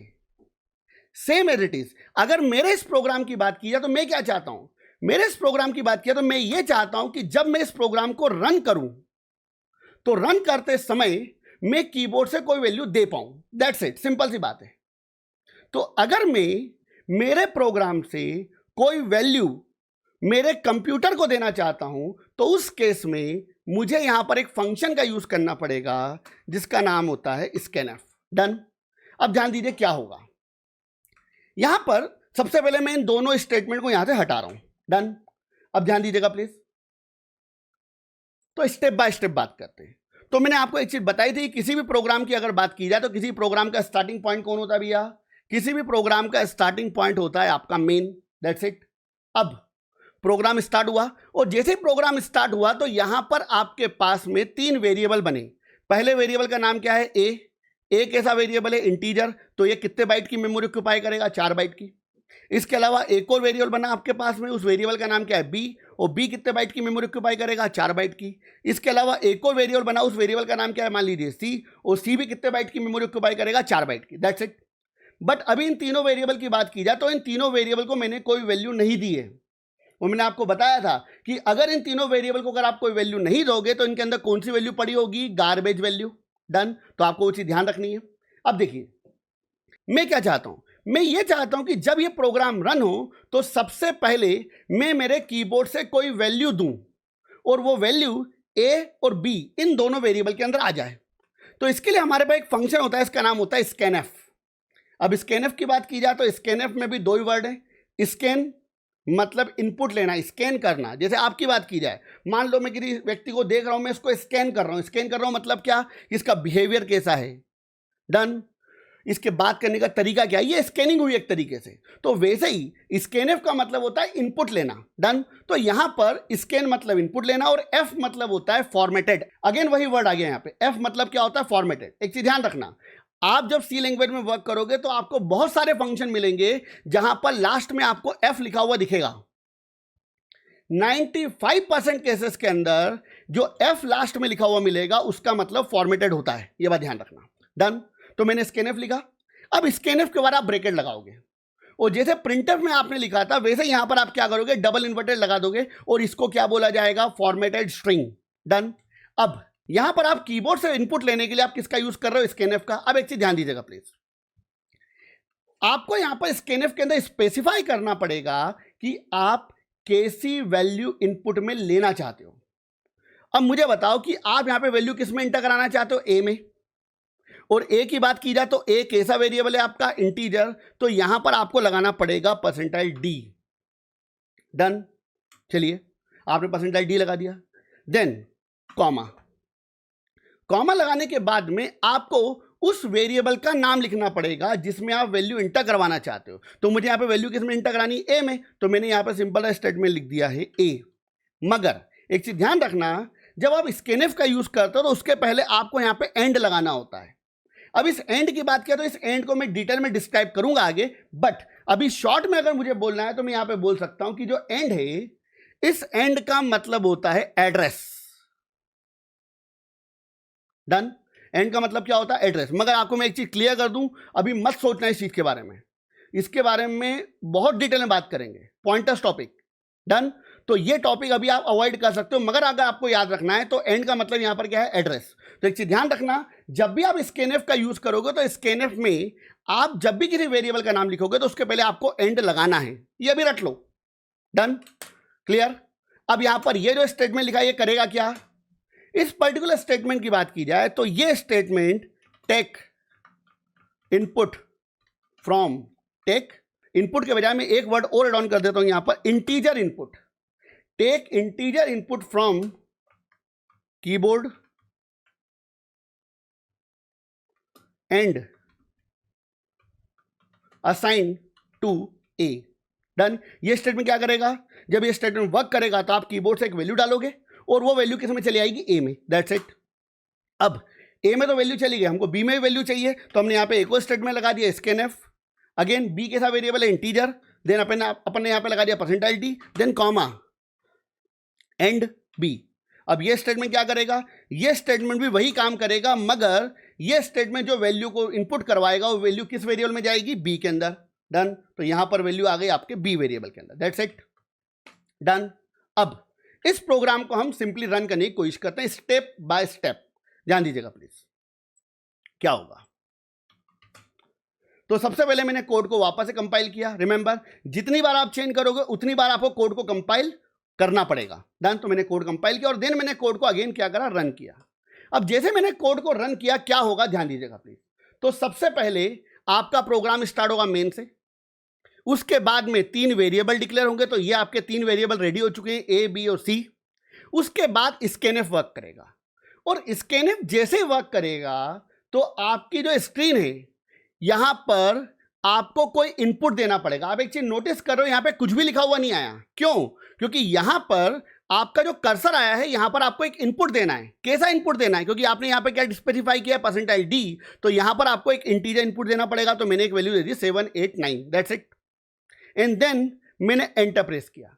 तो जैसे मैं एंटर प्रेस करूंगा तो पहले वाले स्कैनफ की वर्किंग कंप्लीट हो जाएगी और देन मैं आ जाऊंगा दूसरे वाले स्कैनफ पे। डन, अब दूसरा वाला स्कैनफ वर्क करेगा तो फिर मेरे को एक वैल्यू देनी है, तो यहां पर मैं अगेन एक वैल्यू दे देता हूं, मान लीजिए, तो मैंने यहां पर एक वैल्यू दे दी 900 मान लो फॉर एग्जांपल। अब ध्यान दीजिएगा प्लीज, और देन मैं यहां पर क्या करूंगा, एंटर प्रेस करूंगा। एंटर प्रेस करने के पहले मैं आपको बता देता हूं कि जो 789 है ये किस में चले आएगा, ए में, तो यहां पर आ जाएगा आपका 789, और ये 900 जो है वो किस में चले आएगा, ये चले आएगा बी में, तो यहां पर आ जाएगा आपका 900, दैट्स इट। अब इसके बाद में यहां पे क्या करता हूं, मैं एंटर प्रेस कर देता हूं। एंटर प्रेस किया तो क्या होगा, एंटर प्रेस होने के बाद वो अगली लाइन पे आएगा। अगली लाइन पे आया तो स्टेटमेंट क्या लिखा हुआ है, C equal to A plus B. अब मैं ए की अगर बात करूं तो ए की वैल्यू क्या है 789, बी की वैल्यू क्या है 900, दोनों वैल्यू का एडिशन हुआ और आंसर आई में आ गया आपके सी के अंदर। तो सी के अंदर आपकी वैल्यू क्या आ जाएगी, आपकी सी में आपकी वैल्यू आ जाएगी 1689, दैट्स इट। अब क्या होगा, उसके बाद ये वाला स्टेटमेंट वर्क करेगा, कौन सा, ये, और यहां पे क्या लिखा हुआ है, प्रिंटफ एडिशन ऑफ, तो एडिशन ऑफ आपका एज इट इज प्रिंट हो गया, ये रहा। देन ये परसेंटाइल डी है, तो परसेंटाइल डी पे किसकी वैल्यू प्रिंट हो रही है, ए की, तो ए की वैल्यू कितनी है 789, तो ये 789 प्रिंट हो गया। देन उसके बाद एंड, ये and as it is print हो गया। उसके बाद परसेंटाइल आई, तो इस पर किसकी वैल्यू प्रिंट होगी, इस पर वैल्यू प्रिंट होगी बी की, बी की वैल्यू कितनी है 900, तो ये 900 प्रिंट हो गया।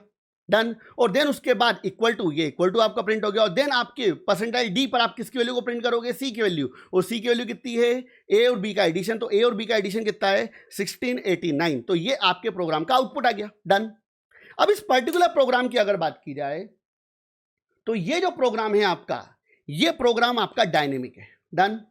मैंने कोड कंपाइल किया, मैंने कोड रन किया। अगेन मुझे क्या करना है, वैल्यू इंटर करानी है। मैंने एक और वैल्यू इंटर करा दी, अलग आउटपुट मिलेगा। आपने फिर कोड को कंपाइल किया, फिर कोड को रन किया, देन फिर आप कोई नई वैल्यू डालो, फिर आप कोई नई वैल्यू डालो, आपको आंसर फिर अगेन नया मिल जाएगा। मतलब आप हर बार जितनी बार चाहो उतनी बार नई वैल्यू इंटर करा सकते हो और आपको हर बार क्या मिलेगा, एक नया आउटपुट। तो अगर इस पर्टिकुलर प्रोग्राम की बात की जाए तो ये प्रोग्राम कैसा प्रोग्राम है, ये प्रोग्राम एक डायनेमिक प्रोग्राम है। डन। तो कंपेरेटिवली अगर बात की जाए तो पिछले वाले प्रोग्राम से तो बेटर है। डन। अब ध्यान दीजिएगा प्लीज, यहां पे अगर इस पर्टिकुलर प्रोग्राम की बात की जाए तो ये प्रोग्राम डायनेमिक तो है, मगर इस प्रोग्राम का अभी भी एक ड्रॉबैक है। डन। क्या ड्रॉबैक है भैया, इस प्रोग्राम की अगर बात की जाए तो ये प्रोग्राम डायनेमिक तो है मगर यूजर फ्रेंडली नहीं है। यूजर फ्रेंडली, अब यूजर फ्रेंडली का मतलब क्या होता है उसको अपन समझाने की कोशिश करते हैं। ध्यान दीजिएगा प्लीज। अब मेरा कोड बन चुका है, मैंने कोड को कंपाइल किया, कोड को रन किया, दैट्स इट। जब मैंने कोड को रन किया तो करना क्या है, चलो आप बताओ। अब आप क्या बोलोगे, सर मुझे यहां पर वैल्यू इंटर करानी है, 4 5 7 मैंने इंटर करा दिया। फिर मेरे को वैल्यू इंटर करानी है, मैंने एक और वैल्यू इंटर करा दी, मुझे आउटपुट मिल गया, बिल्कुल सही है, कोई प्रॉब्लम नहीं है। डन। तो ये प्रोग्राम कैसा है, डायनेमिक। अब एक चीज ध्यान देना प्लीज, मैंने अगेन आपसे पूछा भैया मैंने प्रोग्राम को रन करा है, करना क्या है, तो आप क्या बोलोगे, सर 2 वैल्यू इंटर करा दो, बात करें आंसर मिल जाएगा आपको।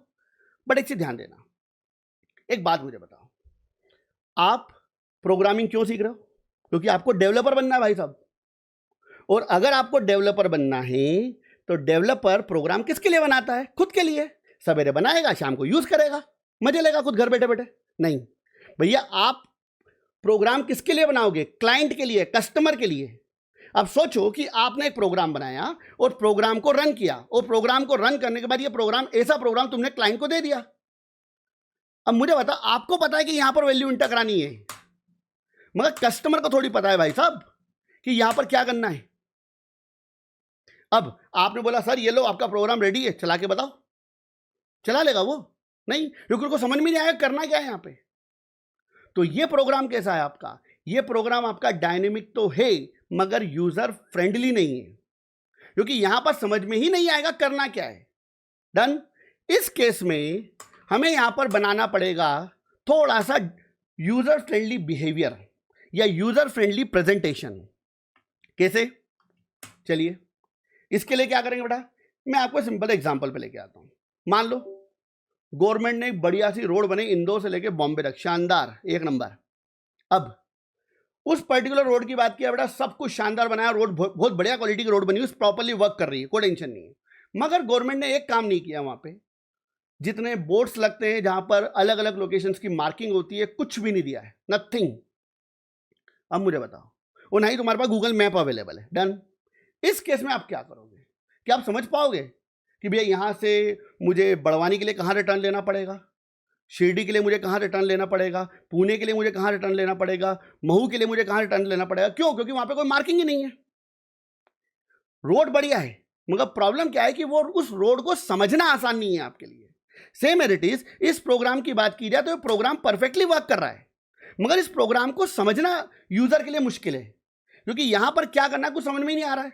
तो जिसने बनाया उसको पता है क्या करना है, मगर जिसको यूज करना है उसको कुछ भी नहीं आइडिया नहीं है इसके बारे में। Done.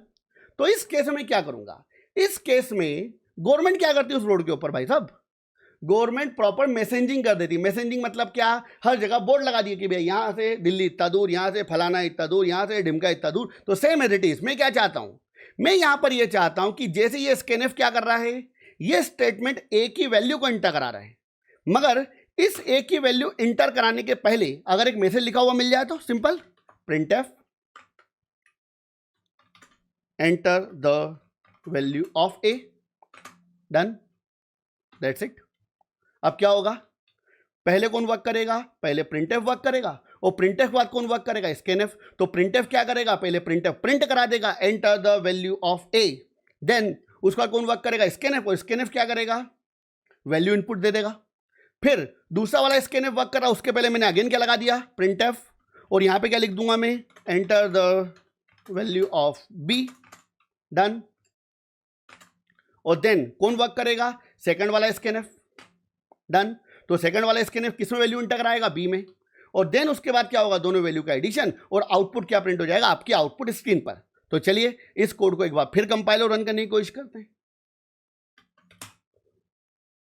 Code compiled, code run, क्या बोला, enter the value of A, enter the value of b, आपको आउटपुट क्या मिल गया, ये। अब मुझे बताइए ज्यादा बेटर प्रोग्राम कौन सा है, ये वाला या इसके पहले वाला?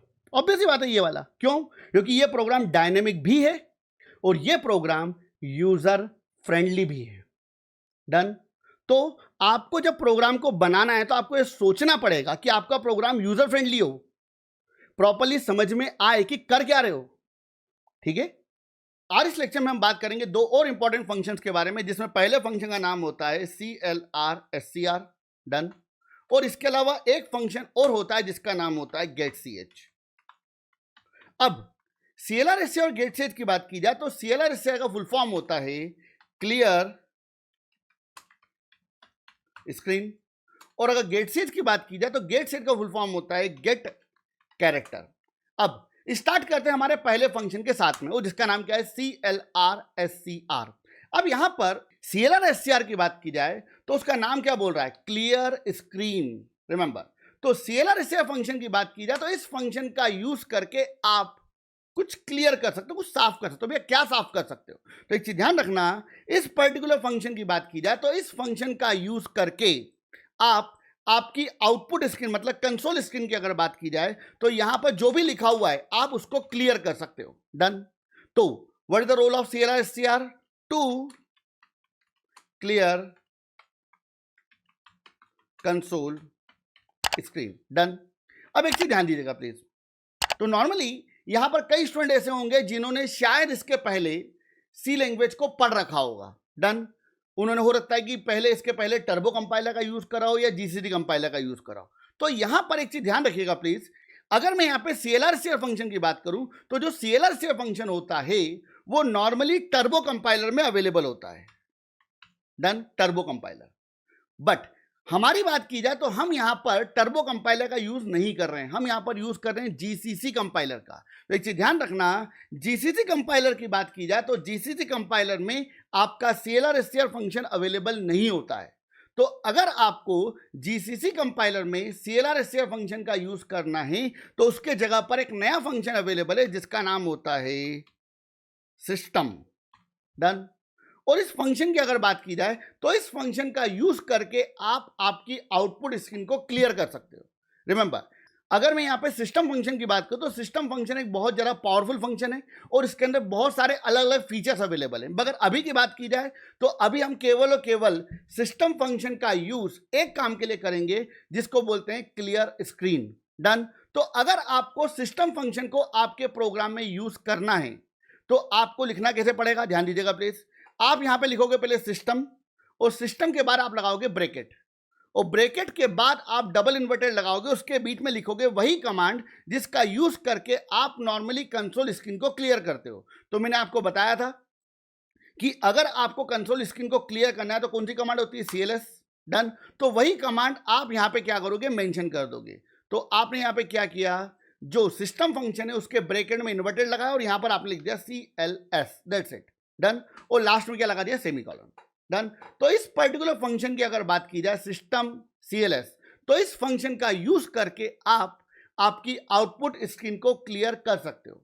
अब एक चीज ध्यान रखना, मैं आपको फिर एक बात बोल रहा हूं कि सिस्टम फंक्शन का यूज केवल स्क्रीन को क्लियर करने के लिए नहीं होता है, इसके बहुत सारे अलग अलग यूजेस हैं। डन। मगर अभी अपन एक काम करते हैं, अपन सिस्टम फंक्शन का यूज करके हमारी आउटपुट स्क्रीन को एक बार क्लियर करके देखते हैं। तो चलिए, तो यहां पर ध्यान दीजिएगा प्लीज। तो मैंने मेरी आउटपुट स्क्रीन पे कुछ फालतू कमांड चला दी, तो यहां पर आपको बहुत कुछ लिखा हुआ दिख रहा है। डन। अब मैं क्या चाहता हूं, मैं चाहता हूं कि मुझे ये सारा का सारा कंटेंट क्या करना है, क्लियर करना है। तो सिंपल सा मेरे पास एक तरीका अवेलेबल है, CLS में कमांड चलाऊंगा, सब कुछ क्लियर हो जाएगा। बट मैं यहां पर कमांड चला के क्लियर नहीं करना चाहता हूं।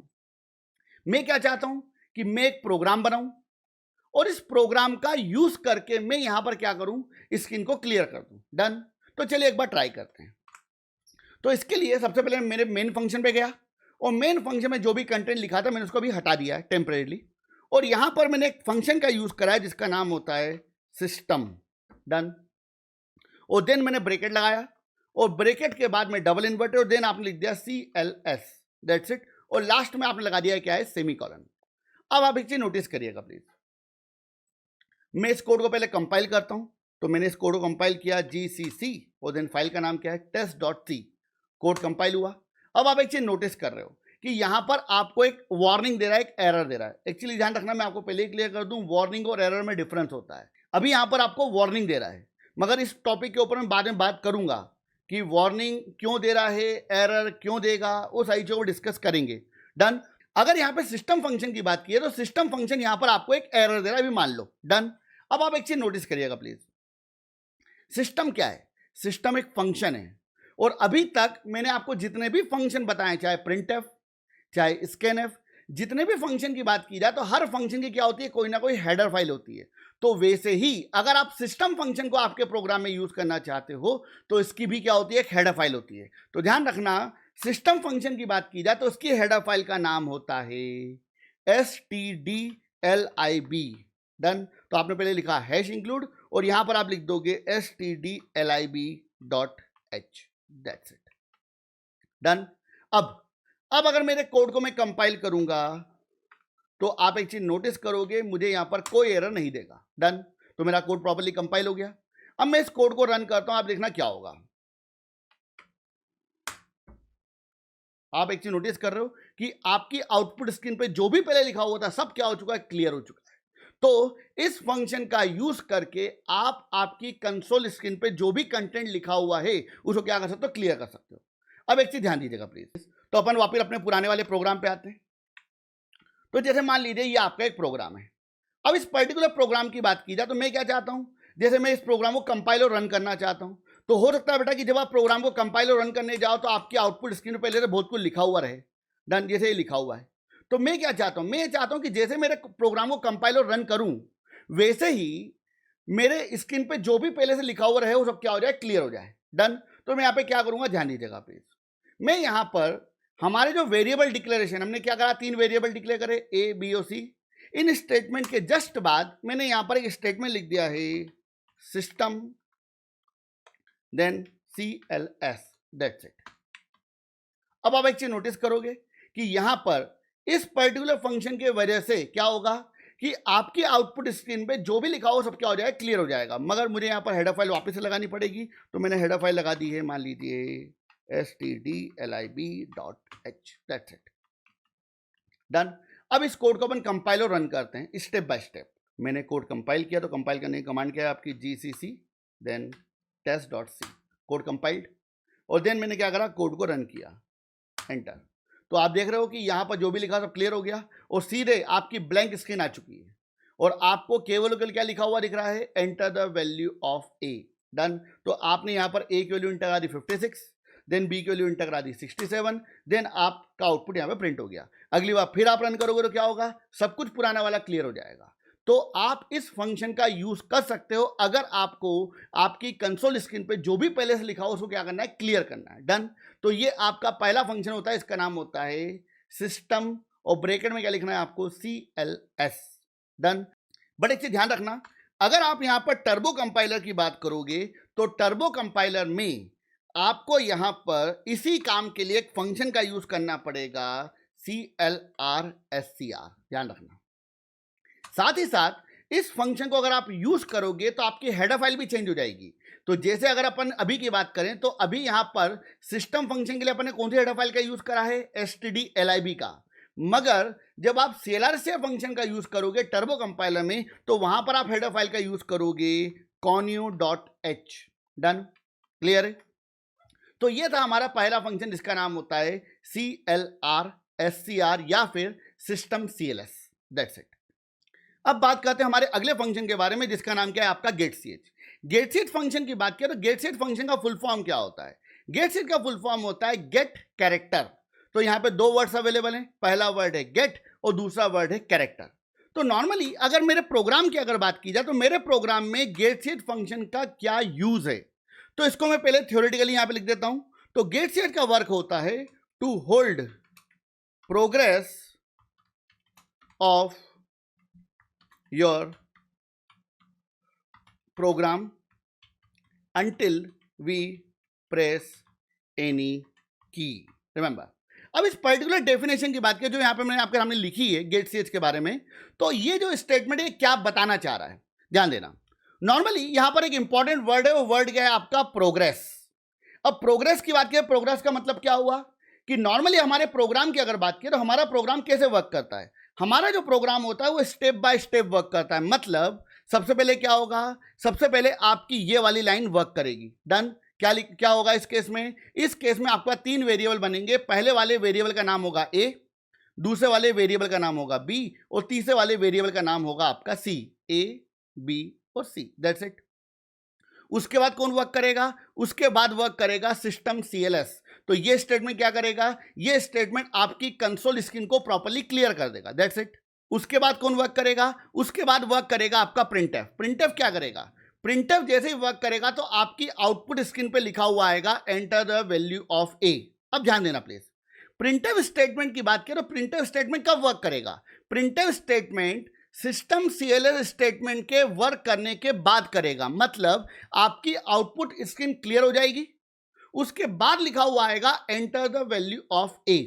अब मैं क्या चाहता हूं, मैं ये चाहता हूं कि जैसे सिस्टम सीएलएस वर्क करे तो कुछ समय के लिए हमारी प्रोग्रेस रुक जाए, मतलब आपको ये लिखा हुआ ना मिले. डन. अब क्या करेंगे इस केस में, इस केस में आप यहां पर सिस्टम सीएलएस के बाद में एक फंक्शन का यूज कर लोगे जिसका नाम होता है गेट सीएच. डन. तो मैंने यहां पे एक फंक्शन लगा दिया, इसका नाम क्या होता है, गेट सीएच. अब ध्यान देना प्लीज, गेट सीएच फंक्शन की अगर बात की जाए तो गेट सीएच फंक्शन की एक हेडर फाइल होती है. जैसे आपको पता है कि हर फंक्शन क्या होती है, एक हेडर फाइल होती है. तो गेट सीएच की हेडर फाइल का नाम होता है conio.h. डन. तो अगर मुझे मेरे प्रोग्राम में गेट सीएच का यूज करना है तो मैं कौन सी हेडर फाइल का यूज करूंगा, conio.h. तो चलिए अपन हेडर फाइल लगा देते हैं, hash include conio.h. That's it. Done.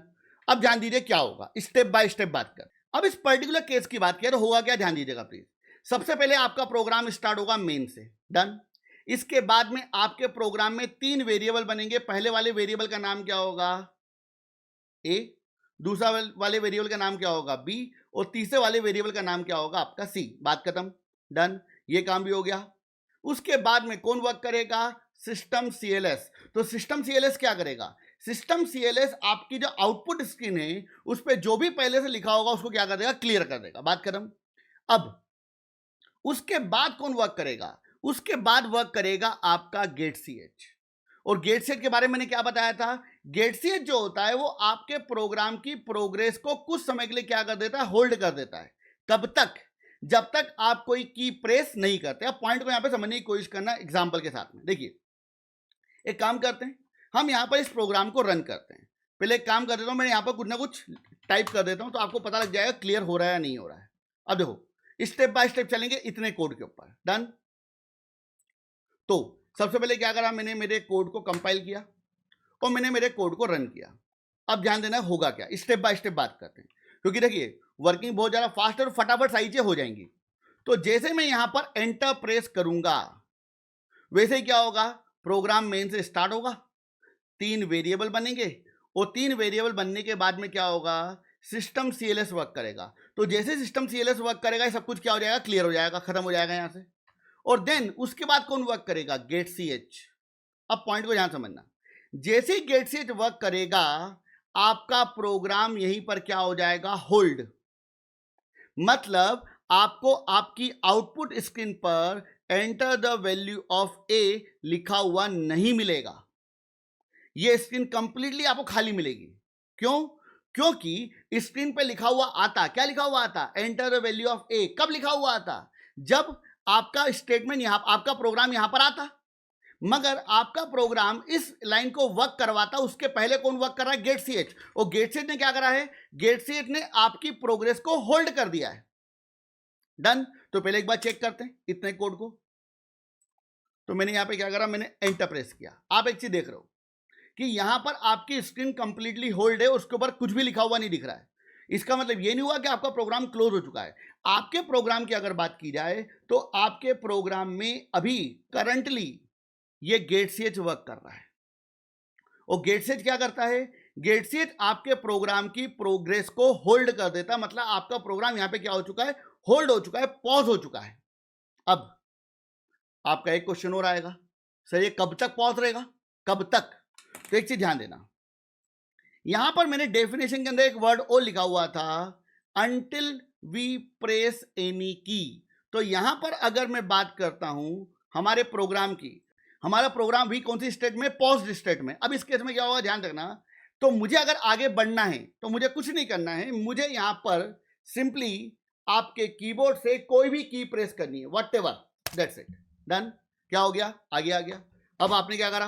आपकी वैल्यू डालनी है, आप डालो, दैट्स इट, डन। तो गेट से क्या करता है? गेट सीएच आपके प्रोग्राम की प्रोग्रेस को कुछ समय के लिए क्या कर देगा? होल्ड कर देगा। कब तक? जब तक आप कीबोर्ड से कोई की प्रेस नहीं करते हो, डन। मैं आपको इसके आगे लेके चलता हूं, चलिए। तो एक काम करते हैं, मैंने यहां पे क्या करा, मैंने गेट सेट एक बार लगाया था, मैं गेट सेट को 2 बार लगाया था, डन। अब क्या होगा, ध्यान दीजिएगा प्लीज। अब इस कोड को अगेन अपन कंपाइल और रन करते हैं,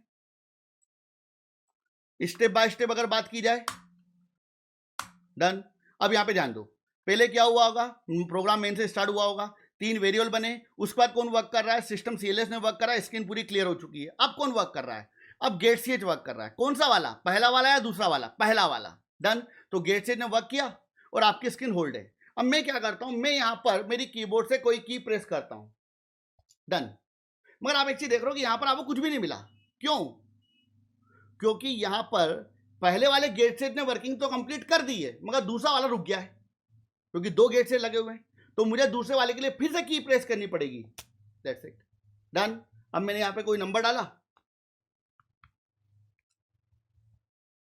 एंटर, दैट्स इट, सिंपल। तो नॉर्मली गेट सीएच क्या करता है? गेट सीएच जहां पर भी लगाया जाएगा वो आपके प्रोग्राम की प्रोग्रेस को रोक देगा। कब तक? जब तक आप आपके कीबोर्ड की कोई की प्रेस नहीं करते, डन। तो चलिए इसको थोड़ा सा अपन सिस्टमेटिक बनाते हैं। तो अभी क्या हो रहा है, सिस्टमेटिक तरीके से बात करें तो अभी आपके प्रोग्राम की स्थिति ये है, डन। आपने क्या करा, आपने आपके कोड को कंपाइल किया, मैंने गेट से यहां से हटा दिया है, ठीक है। मैंने कोड कंपाइल किया, कोड को रन किया, क्या बोला? Enter the value of A, enter value of B, output मिल गया आपको। अब मैं इसको थोड़ा सा अलग तरीके से बनाता हूं। देखिए, मैं चाहता हूं कि जैसे आपके आउटपुट स्क्रीन क्लियर हो जाए, मतलब सिस्टम सीएलएस वर्क कर जाए, उसके बाद क्या हो, उसके तुरंत बाद आपको यहां पर एक स्टेटमेंट लिखा हुआ मिले, क्या? printf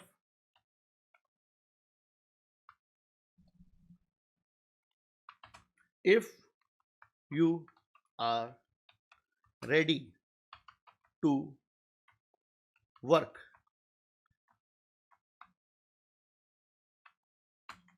then press any key, done. अब क्या होगा, ध्यान समझना, मैंने यहां पर एक स्टेटमेंट लिख दिया, if you are ready to work then press any की।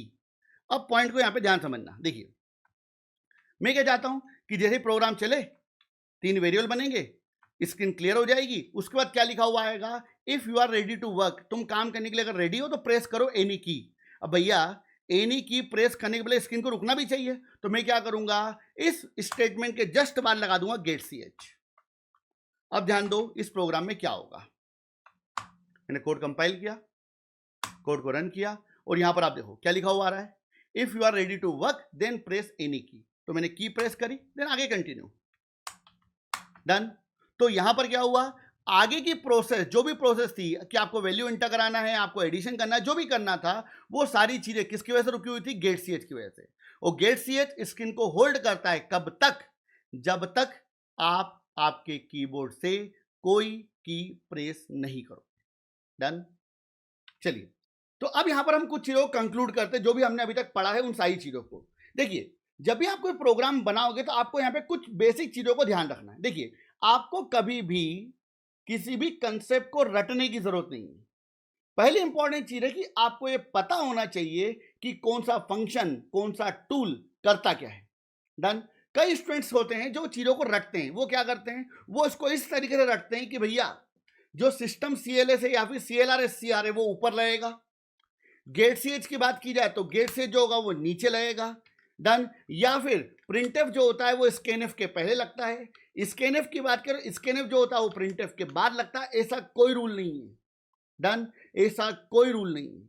आपको यह पता होना चाहिए कि सिस्टम सीएलएस करता क्या है। अब सिस्टम सीएलएस की बात की, उसका काम क्या होता है, स्क्रीन को क्लियर करना। अब मुझे मेरे प्रोग्राम में जब भी कंसोल स्क्रीन को क्लियर करना होगा, मैं किसका यूज करूंगा, सिस्टम सीएलएस का, चाहे वो मेरे प्रोग्राम की पहली लाइन हो या 10वीं लाइन हो या आखिरी लाइन हो, डन। इसके अलावा अगर मैं गेट सेज की बात करूं तो मुझे ये नहीं सोचना है गेट सेज में एंड में लगाऊंगा या पहले लगाऊंगा, नहीं। आप जब भी आपके प्रोग्राम की वर्किंग को पॉज करना चाहते हो, आप क्या लगा दोगे, गेट सीएच, डन। प्रिंटफ कब लगाओगे, जब भी आप चाहते हो कि आपको आपकी आउटपुट स्क्रीन पे कुछ शो कराना है, तो आप किसका यूज करोगे, प्रिंटफ का। और जब भी आपको ये लगता है कि आपको यूजर से कोई इनपुट लेना है, तो आप किसका यूज करोगे, स्कैनफ का, डन। तो फंक्शंस को रटने की जरूरत नहीं है, आपको ये समझना पड़ेगा कि कौन सा फंक्शन कैसे काम करता है और क्या काम करता है, डन। ना कि उसकी पोजीशन को रटने की जरूरत है कि ये ऊपर लगेगा और ये नीचे लगेगा। अगर आप ये करोगे तो आप कभी भी डेवलपर नहीं बन पाओगे, डन। तो दैट्स इट, ये हमारे पहले सेक्शन का सारा कंटेंट कंप्लीट हो चुका है। अब बात करेंगे असाइनमेंट्स की। अब यहां पर आपको एक चीज का और ध्यान रखना पड़ेगा कि नेक्स्ट सेक्शन जिसमें अपन बात करेंगे डिसीजन कंट्रोल स्ट्रक्चर के बारे में, तो उस पर जाने के पहले हमने आपको 20 असाइनमेंट्स मिनिमम दिए हुए हैं, डन। तो जो 20 असाइनमेंट्स हैं या उससे ज्यादा जो असाइनमेंट दिए हो, उनमें से एटलीस्ट 10 से 15 असाइनमेंट्स आप पहले कंप्लीट करो और देन आप किसके ऊपर जाओ, डिसीजन कंट्रोल स्ट्रक्चर के ऊपर। अगर सारे असाइनमेंट कंप्लीट नहीं होते, इट्स ओके, कोई फर्क नहीं पड़ेगा, बट मिनिमम 10 असाइनमेंट्स तो आपको करना चाहिए, क्योंकि ऐसा ना हो कि जब आप इफेल्स के ऊपर काम करना चालू करो तो आप ये कंफ्यूजन में रहो कि स्कैनफ क्या करता है, गेट से क्या करता है और सीएलआर से क्या करता है। दूसरी इंपॉर्टेंट चीज, अगर आपको ये लग रहा है ना कि आपको स्कैनफ, गेट से, सीएलआर से सब कुछ समझ में आ गया है, आपको समझ में आया है, आपको अभी कॉन्फिडेंस लाना बाकी है। वो कॉन्फिडेंस कब आएगा, जब आप खुद प्रोग्राम में इस चीज को अप्लाई करोगे, ओके। हम कंप्यूटर प्रोग्रामिंग के इंपॉर्टेंट कंसेप्ट्स को आसान भाषा में विथ रियल लाइफ एग्जांपल आप तक पहुंचाते हैं, जो कि आपकी लॉजिकल थिंकिंग को इंप्रूव करने में हेल्प करेगा। अगर आपको हमारा ये कंटेंट और एक्सप्लेनेशन अच्छा लगता है तो प्लीज हमारे चैनल को सब्सक्राइब करें। ये आपके लिए तो फ्री है, लेकिन इससे हमें और नए प्रोग्रामिंग रिलेटेड वीडियोस को बनाने के लिए मोटिवेशन मिलता है।